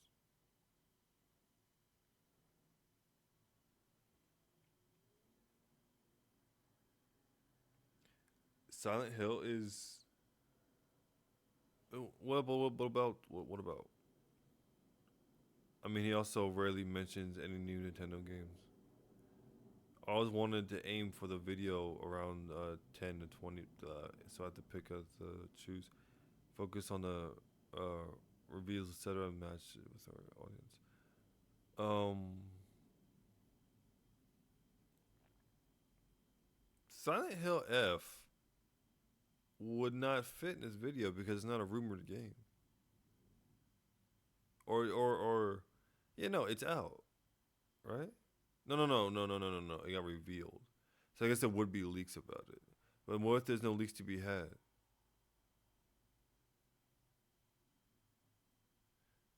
Because sometimes, because a lot of games can get very tight-lipped. A lot of companies got like. I'd be surprised if any Kojima shit got leaked. I'm surprised there wouldn't be a fucking Yakuza head on a nigga like that. Okay, Battlefield. I can't say I like Battlefield, but I would like to see a contender to Call of Duty. So let's see what this guy's talking about. Level cap gaming, almost 2 mil. Everything we know in 13 minutes or less. Remember that fucking trend? Battlefield Labs gameplay has leaked online, revealing pretty much the entire testing experience if you're curious about it. And today I'm going to break down everything we've learned from that leaked footage. Of course, I cannot show that actual gameplay due to it being under NDA, but it is all over the internet if you want to find it for yourself. I do kind of want to find it. Let's talk about everything we've learned from it. So, one of the more important elements of a Battlefield game is simply how it feels to run around, interact with things, get in and out of vehicles. If that's not right, then it doesn't feel like a Battlefield game. Understandable. And based on the leaked footage, it shows a lot of physicality to the animations, and DICE have brought back some of the movement stuff from Battlefield 5, like rolling when falling. But unlike Battlefield 5, you don't appear to be Should DICE get their hands on the Division? That might be interesting. Constantly locked into lengthy animations whenever you if they haven't interact already. with I still don't know who getting in and out fully of made vehicles the Division. is quick with a very fast transition. It also doesn't look like you have to directly interact with ammo or health crates. DICE have even brought back a feature that was cut from Battlefield 5 before launch that lets you drag down teammates to safety before you revive them. I'm actually curious to see how many people use this feature versus just reviving people out in the middle of the open, which is the classic Battlefield approach. Now, the gunplay and some of the other movement systems is where things start to look a little bit more Battlefield 2042. DICE have implemented a new recoil system that makes the guns always point wherever the recoil is kicking. So if you shoot and the recoil makes your shot go up and to the right, your gun model will also angle up and to the right. But generally speaking, the weapon handling and firing animations have that clean and punchy look that I'm most used to from 2042. But it does look like a step up from that game. Something that stood out to me is that the soldiers seem to run a bit slower than they have in the recent Battlefield games. Obviously, that perception can be changed quite a bit based on field of view and all that kind of stuff, but it does almost look like they're going for the BF3 or Battlefield 4 soldier movement speed. There doesn't seem to be that second tactical sprint that races your gun and lets you run slightly faster. Yeah, it's kind of hard to react without any context. I wish I could watch that video he's talking about, but if it's like down, like if he's saying he can't play it, then it's like, well, then if I play it, I might get my fucking shit taken down. That's I'm so sad. For a brief time. And as an old school Battlefield fan, I'd be totally fine with that. Tactical sprint just seemed like a requirement because other games were doing it, but I never felt like it added that much to Battlefield and kind of gummed up some of the movement controls. Now, probably the biggest shakeup to the gameplay is the introduction of field specs. These are 4 class-specific character upgrades you earn via XP during a match. The first 3 options seem to give your class passive upgrades, while the last tier is an active option that you enable for a temporary boost. The Assault, for example, gets Grenadier at tier I don't think you need to watch the whole thing. Tier 4, this reminds me a lot of Bad Company 2, and at Tier 3 they get the Kill Shot perk that prevents enemies from getting revived if they get a headshot kill. I actually really like this idea and always wanted something like that to be from getting revived if they get a headshot kill. Tier 4, this reminds me a lot of Bad Company 2. And at Tier 3, they get the Kill Shot perk that prevents enemies from getting revived if they get a headshot kill. I actually really That's like crazy. this idea and always wanted something like That's kind of sick.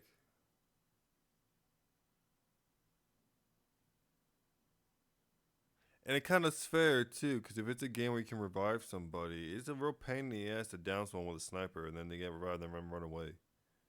Oh, I hate that shit. that to be added to Battlefield. And finally, the engineer gets a thermite drone that they can deploy that acts like an anti-vehicle EMP. Now, due to the extremely early state of the game and lots of things being placeholder and white box, it's hard to say how many of these perks or abilities will even make it to the final build.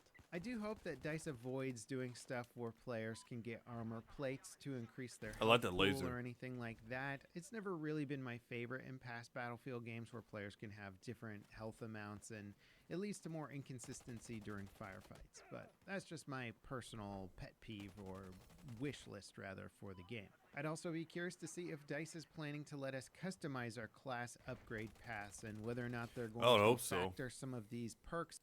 Thing I noticed was that armored vehicles have some new gameplay elements. The health is broken up into multiple segments now. Each of the bigger segments is probably the max amount of health that the driver can auto repair. So if you take enough damage to knock, say, 2.5 out of your 3-bar health system, you can only fully recover the remaining half segment. This is my guess anyway, as it would just line up with other game systems that have a tiered health mechanic. Now, the vehicle supply stations are back from Battlefield 5, and they can fully recover your health and... Now, each class has 3 loadout slots you can pick from as... I'm excited for Battlefield. I want to see gameplay when gameplay comes out. I can't talk sit and talk about something I don't have no like context for.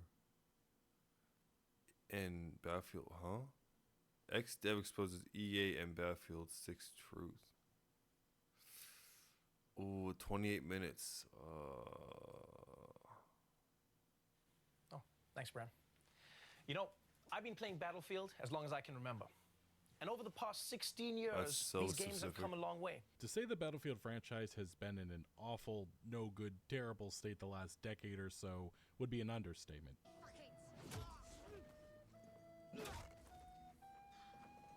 Oh, I remember that shit.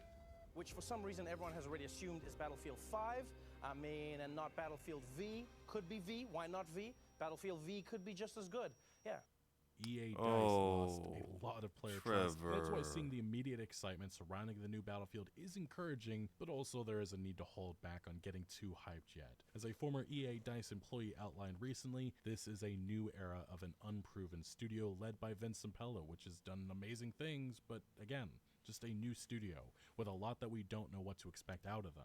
Now, almost all of the talent that made Battlefield what it is are gone. You can look to the Battlefield 1 credits and see that. The last entry in the franchise that felt like it was received very well by gamers. Now, the next Battlefield is undergoing testing, a part of the recently announced Labs program. A lot of footage has leaked, and it does look great. It actually looks like a Battlefield game, full of destruction and a strong focus on warfare, but there's still so many ways this can go wrong. Oh, that Battlefield trailer. 5 I and did see that one. 2042 were notoriously both plagued by lacking content, missing features, not delivering on promises, and overall just feeling unfinished among many, many other problems. Some small issues with this new Battlefield have already been found, such as how the support class works, and players rightfully have said that's the point of Labs, for the devs to listen to feedback and iterate.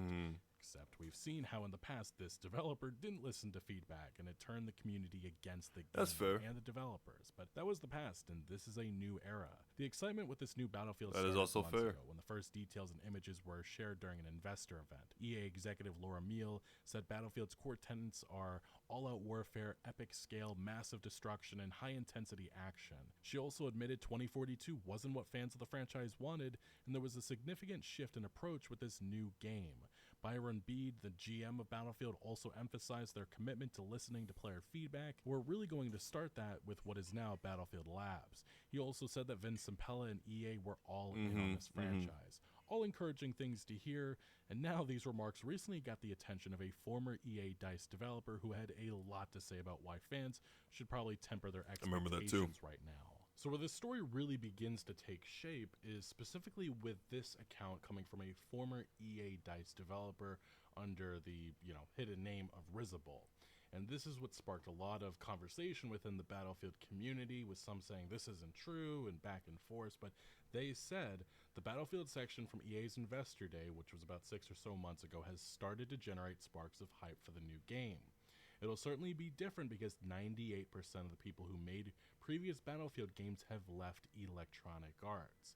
And if you've been following this industry, we see this trend of, mass developers leaving a studio usually indicates that problems are going to ensue, and we've seen that the last number of years with the Battlefield franchise. But this account really this take didn't go off until people started finding it, and then questions about its authenticity started to come up.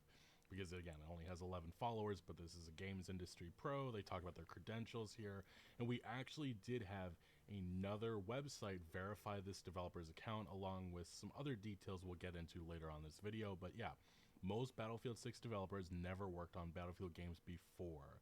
That's crazy. This article, and it goes on to mention that to address the elephant in the room. Yeah, that's crazy, but it's not surprising. Like, Hollywood and the video games industry are not very different when it comes to shit like that. Let's get this one. I was obsessed with some. Oh, I forgot about this. Assassin's Creed Shadows official dual path overview. I am excited for gameplay. 10 days ago, really? Shit, I'm so far behind. All right, let's watch it. Let's see how it goes. Greetings, Assassins. Oh, shit. My name is Simon. I'm Associate Game Director on Assassin's Creed Shadows, and today we're going to go through a comparative gameplay walkthrough showcasing both stealth and combat for our two protagonists. Uh-huh. You ready? Set. Parkour down. That was lame. We start off playing as Nawe as she approached Nijo Castle in the city of Kyoto. We're also playing in the new immersive mode, which means everyone in Japan is speaking their own native language, but everything is subtitled. Give That's that cool. mode a try. It's pretty cool. That's pretty cool. Like any castles in the game, this place is full of gear and resources ripe for the taking, and we are free to go about it any way we choose. And so we choose to eliminate this poor Ashigaru soldier. Don't worry, he's with the bad guys. Okay, let's observe our surroundings and get our... I feel like that was supposed to be a joke, but I also feel like they genuinely meant to, like, soothe someone who may have been, like, offended by that. Ashigaru soldier. Don't worry, he's with the bad guys. Okay, let's observe our surroundings and get our bearings. We've got one Ashigaru working the haystack, another on patrol back there. Awful peripheral vision, by the way. Here, which could be a challenge. She should be able to be seen. And That there's the height's alarm way bell, too which, close. trust me, if you pride yourself as being a stealth player, you don't want anyone to ring that bell. If you pride yourself as a stealth player, you would not have been standing there. Yo, where's the motherfucker who played Phantom Blade Zero? Get him in here. Although we're safe right now using the rooftops, Nijo Castle is fairly flat compared to most other castles. If things go awry and we have to disappear in a hurry, it's going to be harder here because the roofs are just not that high. So we are going to take our time. Yeah, the Samurai Daisho is by far the most dangerous enemy in this area. And since we have a Tanto equipped, this is a perfect setup for a double air assassination. Well, almost. Like I said, this Daisho is pretty strong, but no matter. A quick change of headgear with a particular perk that gives us one additional chunk of assassination damage on all air assassinations should do the trick. Oh yeah. Okay, that's a good start. Is there a version without this dude's commentary? Because he's ruining this entire experience.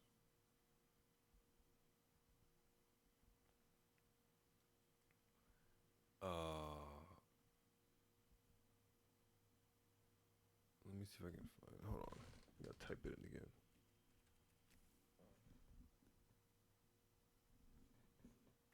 Bitch, if you don't.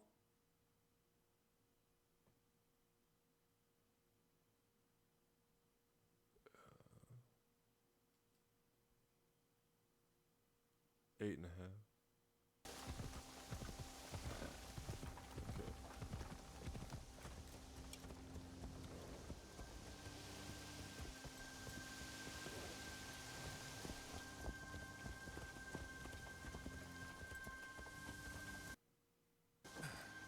It's still cut. Yo, from Dundendorf, nigga. Where you from? Where you from, son? Dundendorf all the way, homie. On them dead Dundles, homie.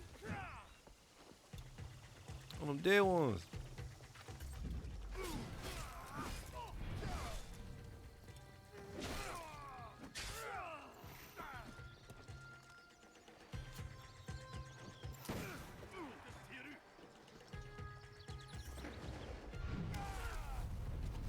Damn. He got fucking Dundendorfed. Wow. Jesus Christ. Fucking Dumbledore to Dumbledore for that goddamn.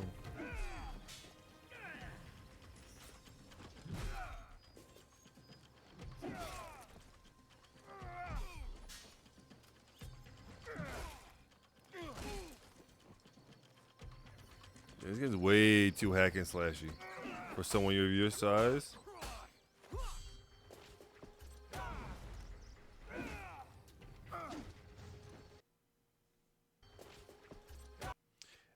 That was terrible. That AI, bro, just fucking crashed. Crash. Bro. He had a really long reset, or he's as bad as animation.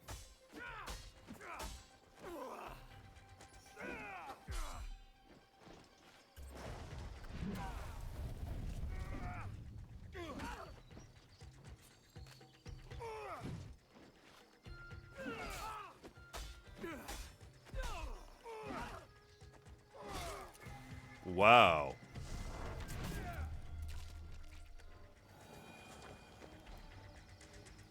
Well, alright then. I guess on them dead ones. On them dead dunzles.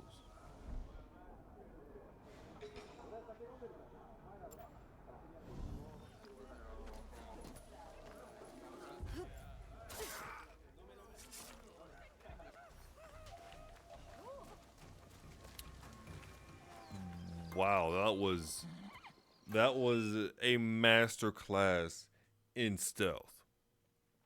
That was the stealthiest bitch I've seen in my goddamn. Like Sam Fisher could never.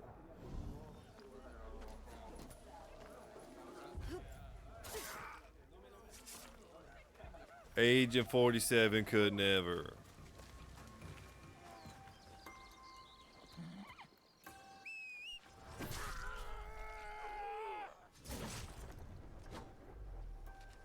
I told you I'd get you back on them Dunzos, homie.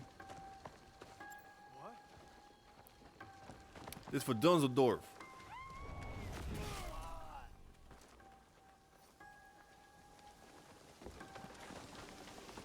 Where my hip hop music at? That's what the trailer had. Whoa, that was one hell of an animation cancel. I like being able to like dodge out of like animation and shit. But it doesn't feel right in Assassin's Creed.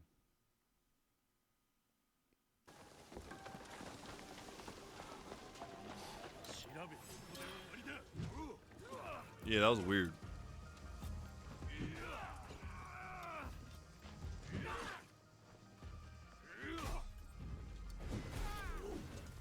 Damn.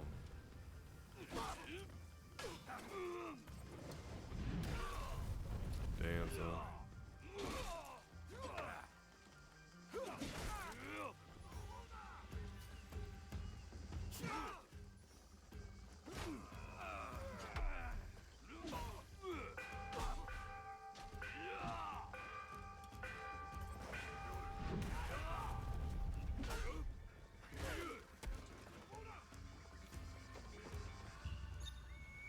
How am I bored?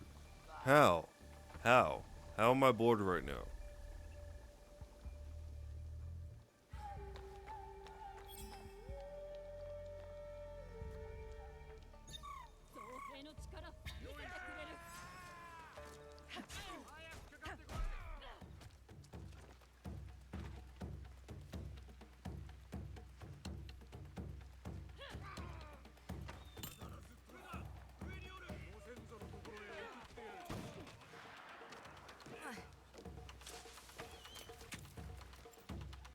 You know what they should have done?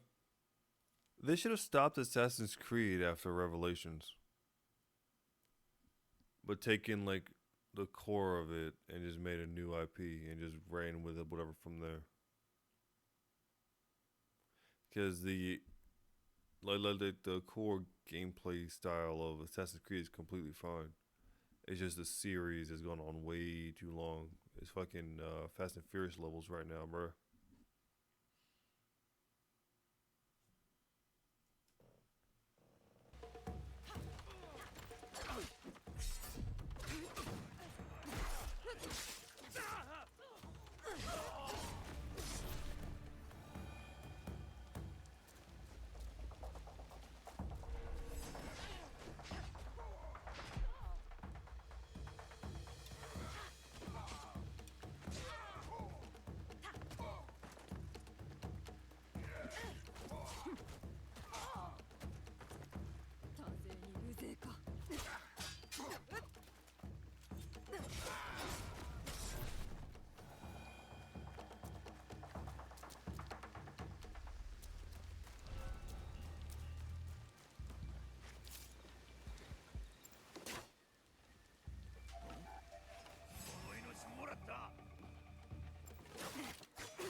Dog, I can't be bored right now. Come on.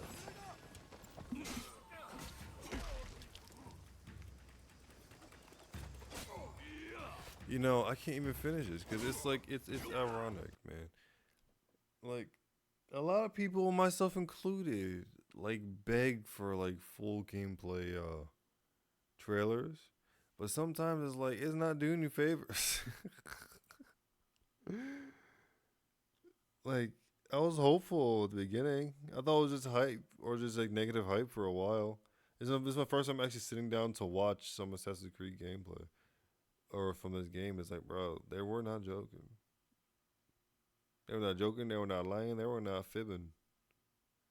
Ain't no Pinocchios around here, my guy.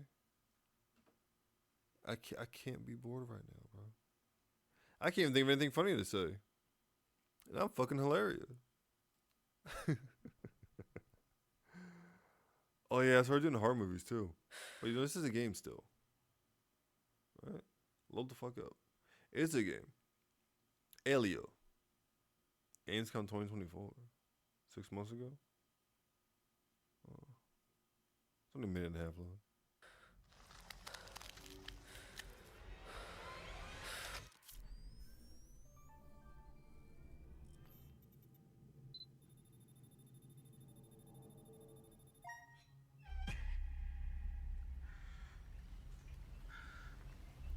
That's pretty cool.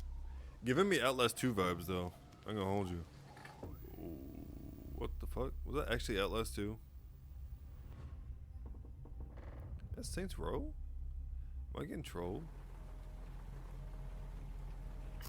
True horror often doesn't present itself in the way we expect or desire.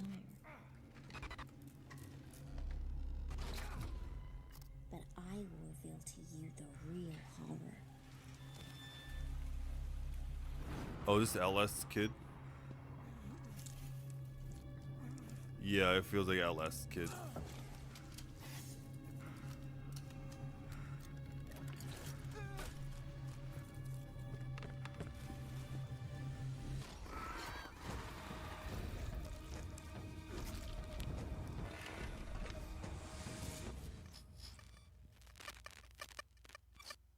Yeah, that's pretty good. That was a VR game.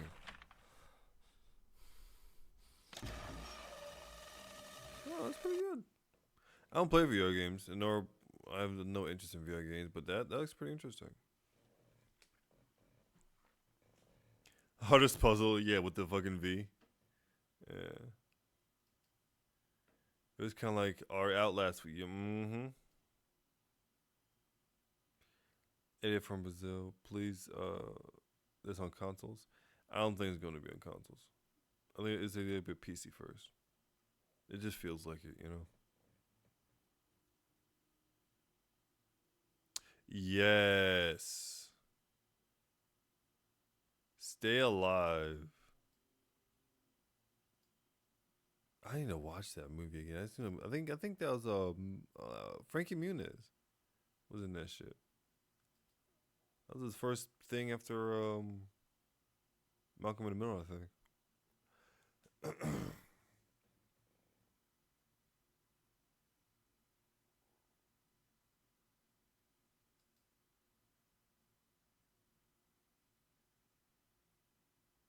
Is this movies now?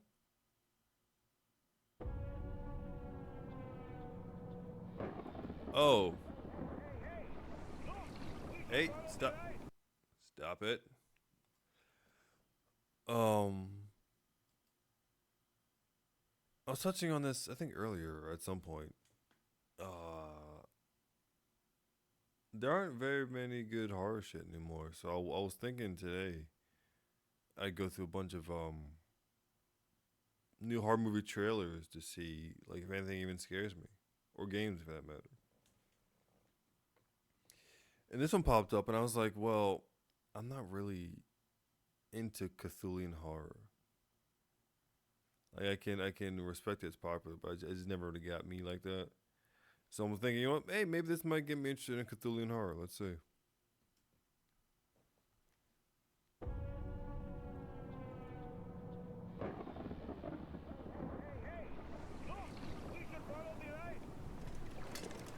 I hope this will be our last journey and bring us richness and freedom.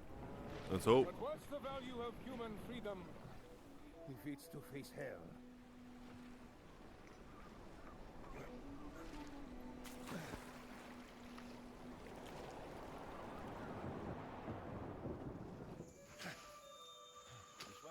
Very smooth transition.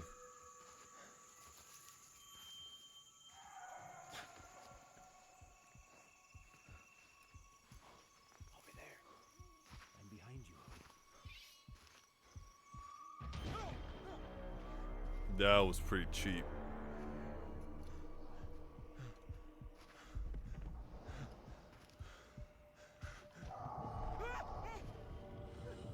That was pretty good. Hold on. I see it. I saw it immediately.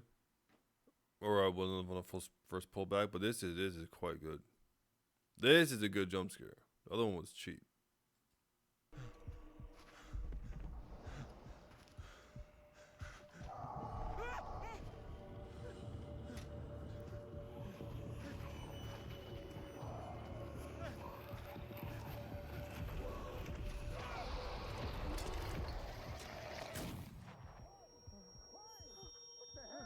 Why did you shoot? Why did you shoot him? Prince, give me Lord's name. There's another one. That was multiplayer. Where are you? Coming. It's here. Whoa, what is this thing? Oh, no. It scared me. I'm sure they're about to attack. Yeah, sure. What the hell? First of all, I like the idea. Secondly, this is the most scripted ass group of players I've ever heard in my goddamn life. I'm coming to help. I need backup too. Guys, I'm lost. Where are you? Oh, not again. I can't hear it. Why did you tell them I'm lost? Sorry.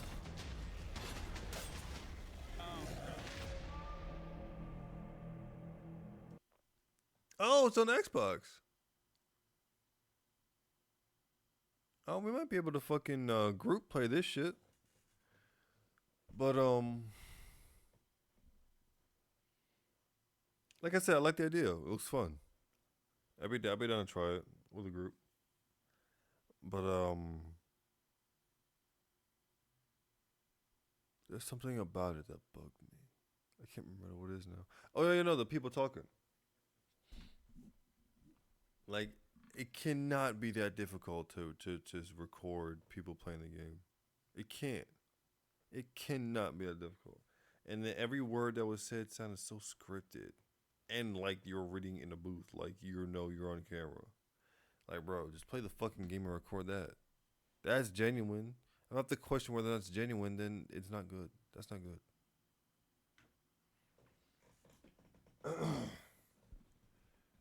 A fake Call of gameplay dialogue hurts me. Thank you. See, this is why I like comments, bro. Never been excited and disappointed at the same time. The trailer truly showed the horror of the game. The awful voice. See, let's listen, guys. Listen, guys. This is why you come to me, because I'm right 3 thumbs in a row. That's how comments work.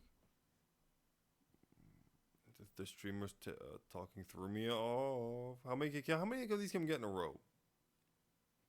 Oh, guys, I'm dialogue, or the fakeness. Amazing that they built the tension and the horror of the first half and craft all over it in the second half with the. Well, you know what? I'm sorry. I may have been too quick on that one, and I had to question myself, so we're erasing it. Hyped until co-op reveal. I like the fact that it was co-op, but not the fact that that's the noise. The real question: how does a co-op take away from the game, in your opinion? I don't play a lot of games, and I'm just starting to get into it. What they mean is the acting exactly, right? Right.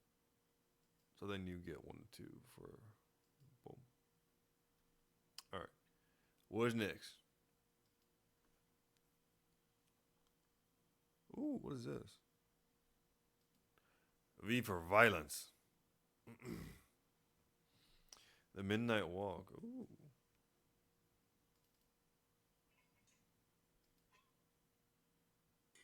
After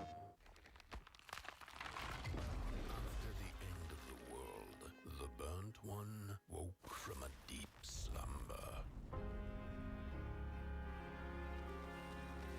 I like it already. Very Nightmare Before Christmas. Very Little Nightmares. I like it.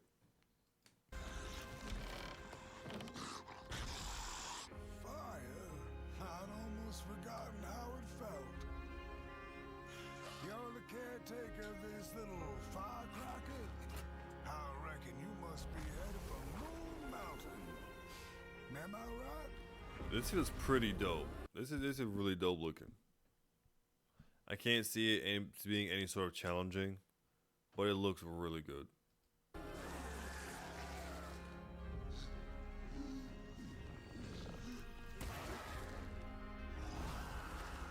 Close your eyes to make things clear.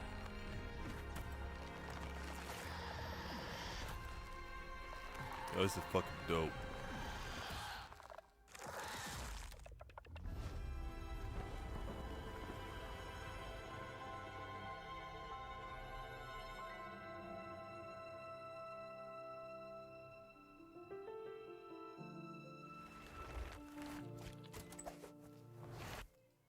That's really good. Moonhood. Keep it on Moonhood, y'all. Keep it on these niggas, bro.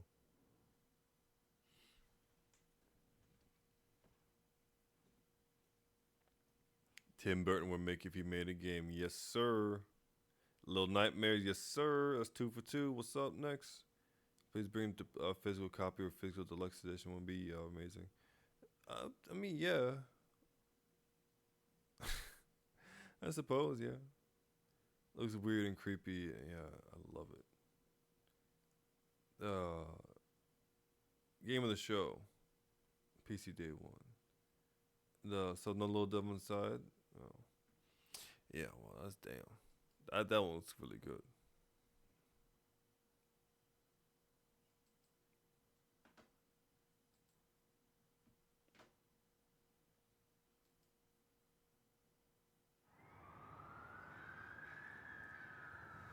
Not official gameplay footage.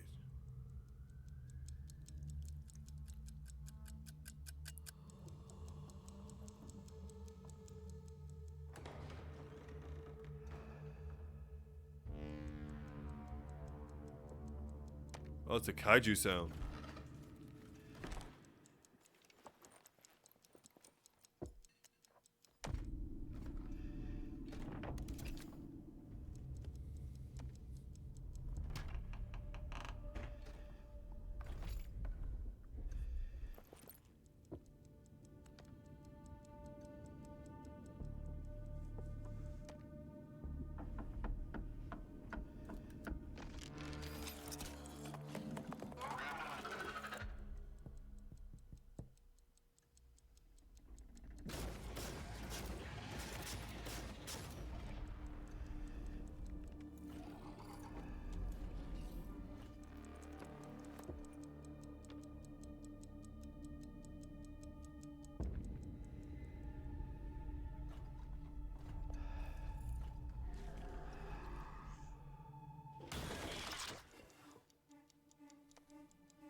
You mad you lost?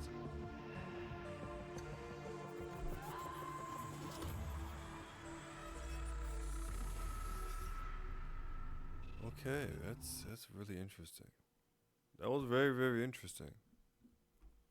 I was thinking Doom guy for a while. I'm like, this is a new Doom guy, and then when the thing changed to a glove, I'm like, is this a new Dead Space? Could definitely do that the subtitle though. Chronos is totally fine.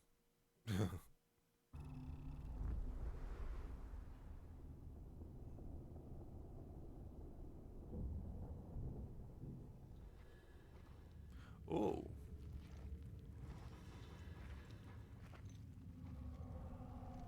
Definitely get that Dead Space vibe for sure.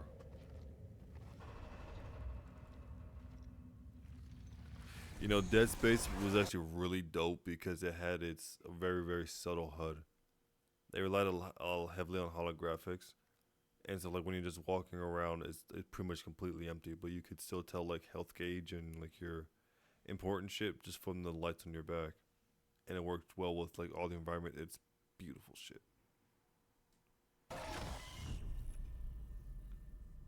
Ooh, and it's on Xbox. Guess what we're doing.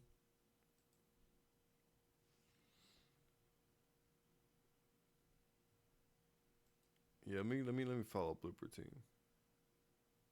Keep updates on that shit. A story about a guy who salted losing a chess match. I'm telling y'all niggas, I'm like tapped into this shit, bro. I speak and these comments just get written. It's like Dead Space, Silent Hill, Resident Evil, and Callisto Protocol. I didn't play Callisto Protocol.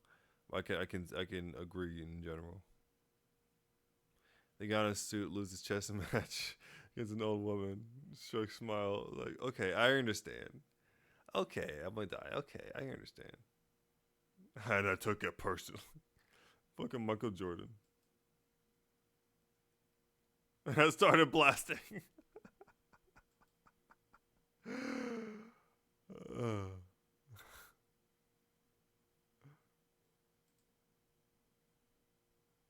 Yeah, it was really cool.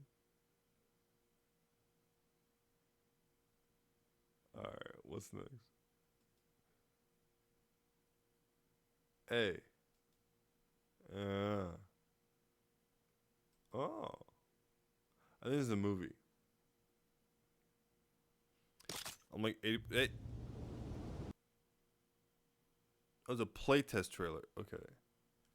So, ooh, that means gameplay.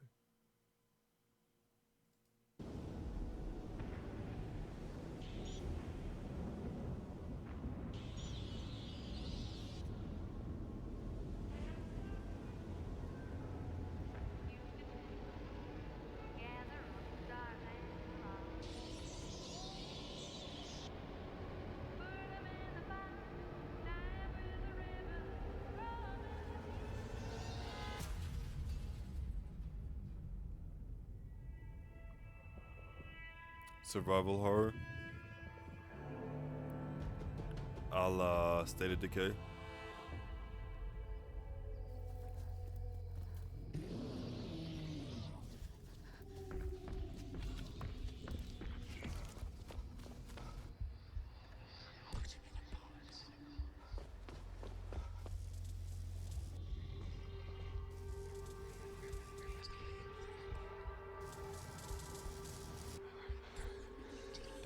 Oh.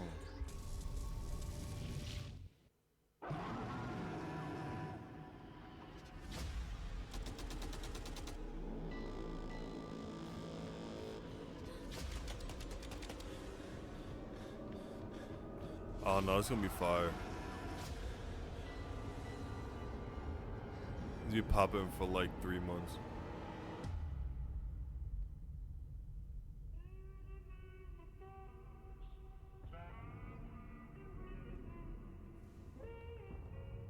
I could definitely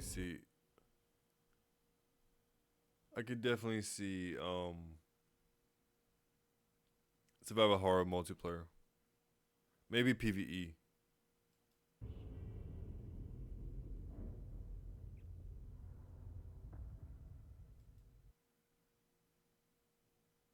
Ooh, wait. March. Is it past March? I have to watch find that. Or is this what that is?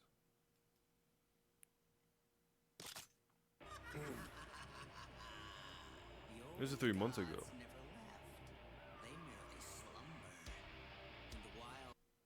Hmm.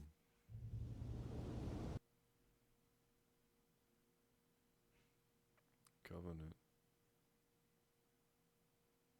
I'll have to watch that next. So just remember, remember, kids. Even during the apocalypse, even looking slightly to the left, to the right, coming in the intersection is a good idea. At first, the title says boneless, and I expected to see some rubbery monster.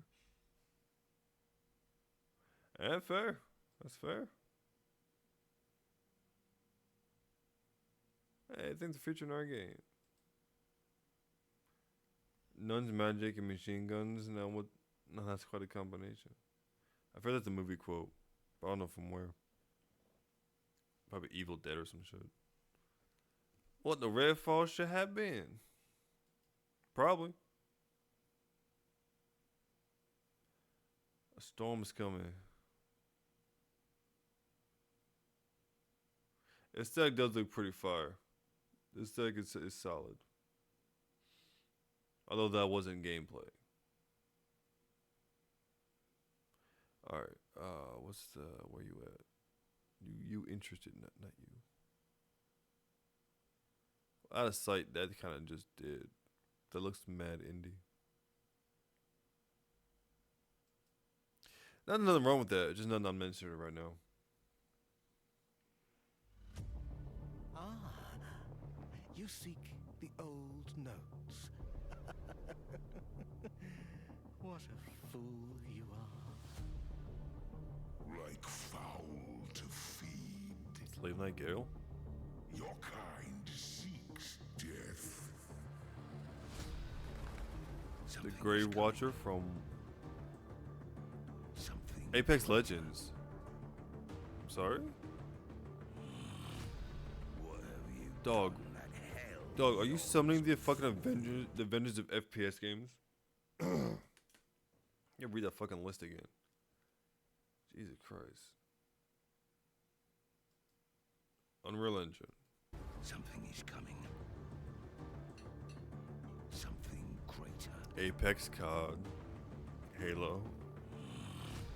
Destiny. Done that hell And Doom. yawns before you. Battlefield? Dude, I need like a breakdown of this list. I saw you fall like lightning from heaven. The way forth is long and dark. What the You fuck? must be most brave.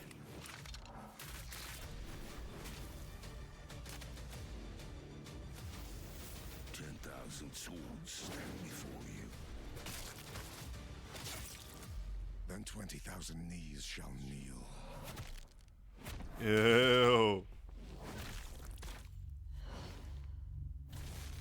Yes. The time is nigh. What wilt thou do?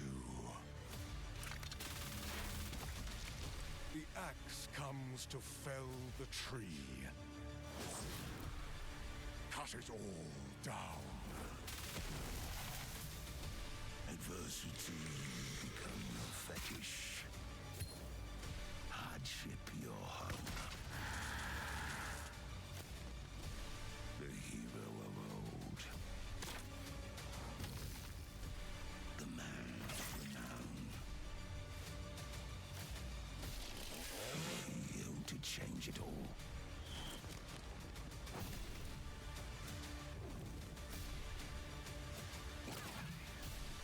Remember me with favor for all I have done. Tell the old man to send another flock.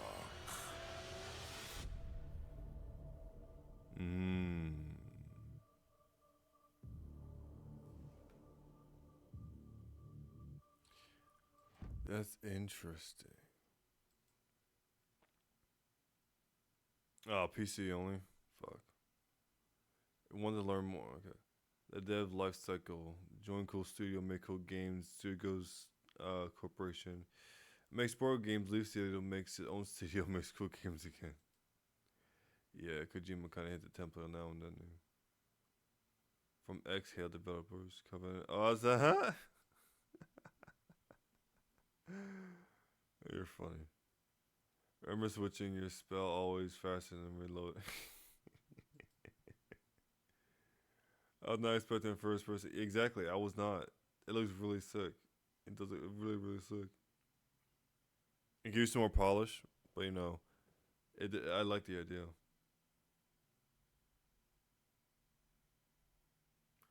Alright, what's next? Oh, The Grinch. Okay, now we're getting into horror movies. Alright. And that we can save for tomorrow.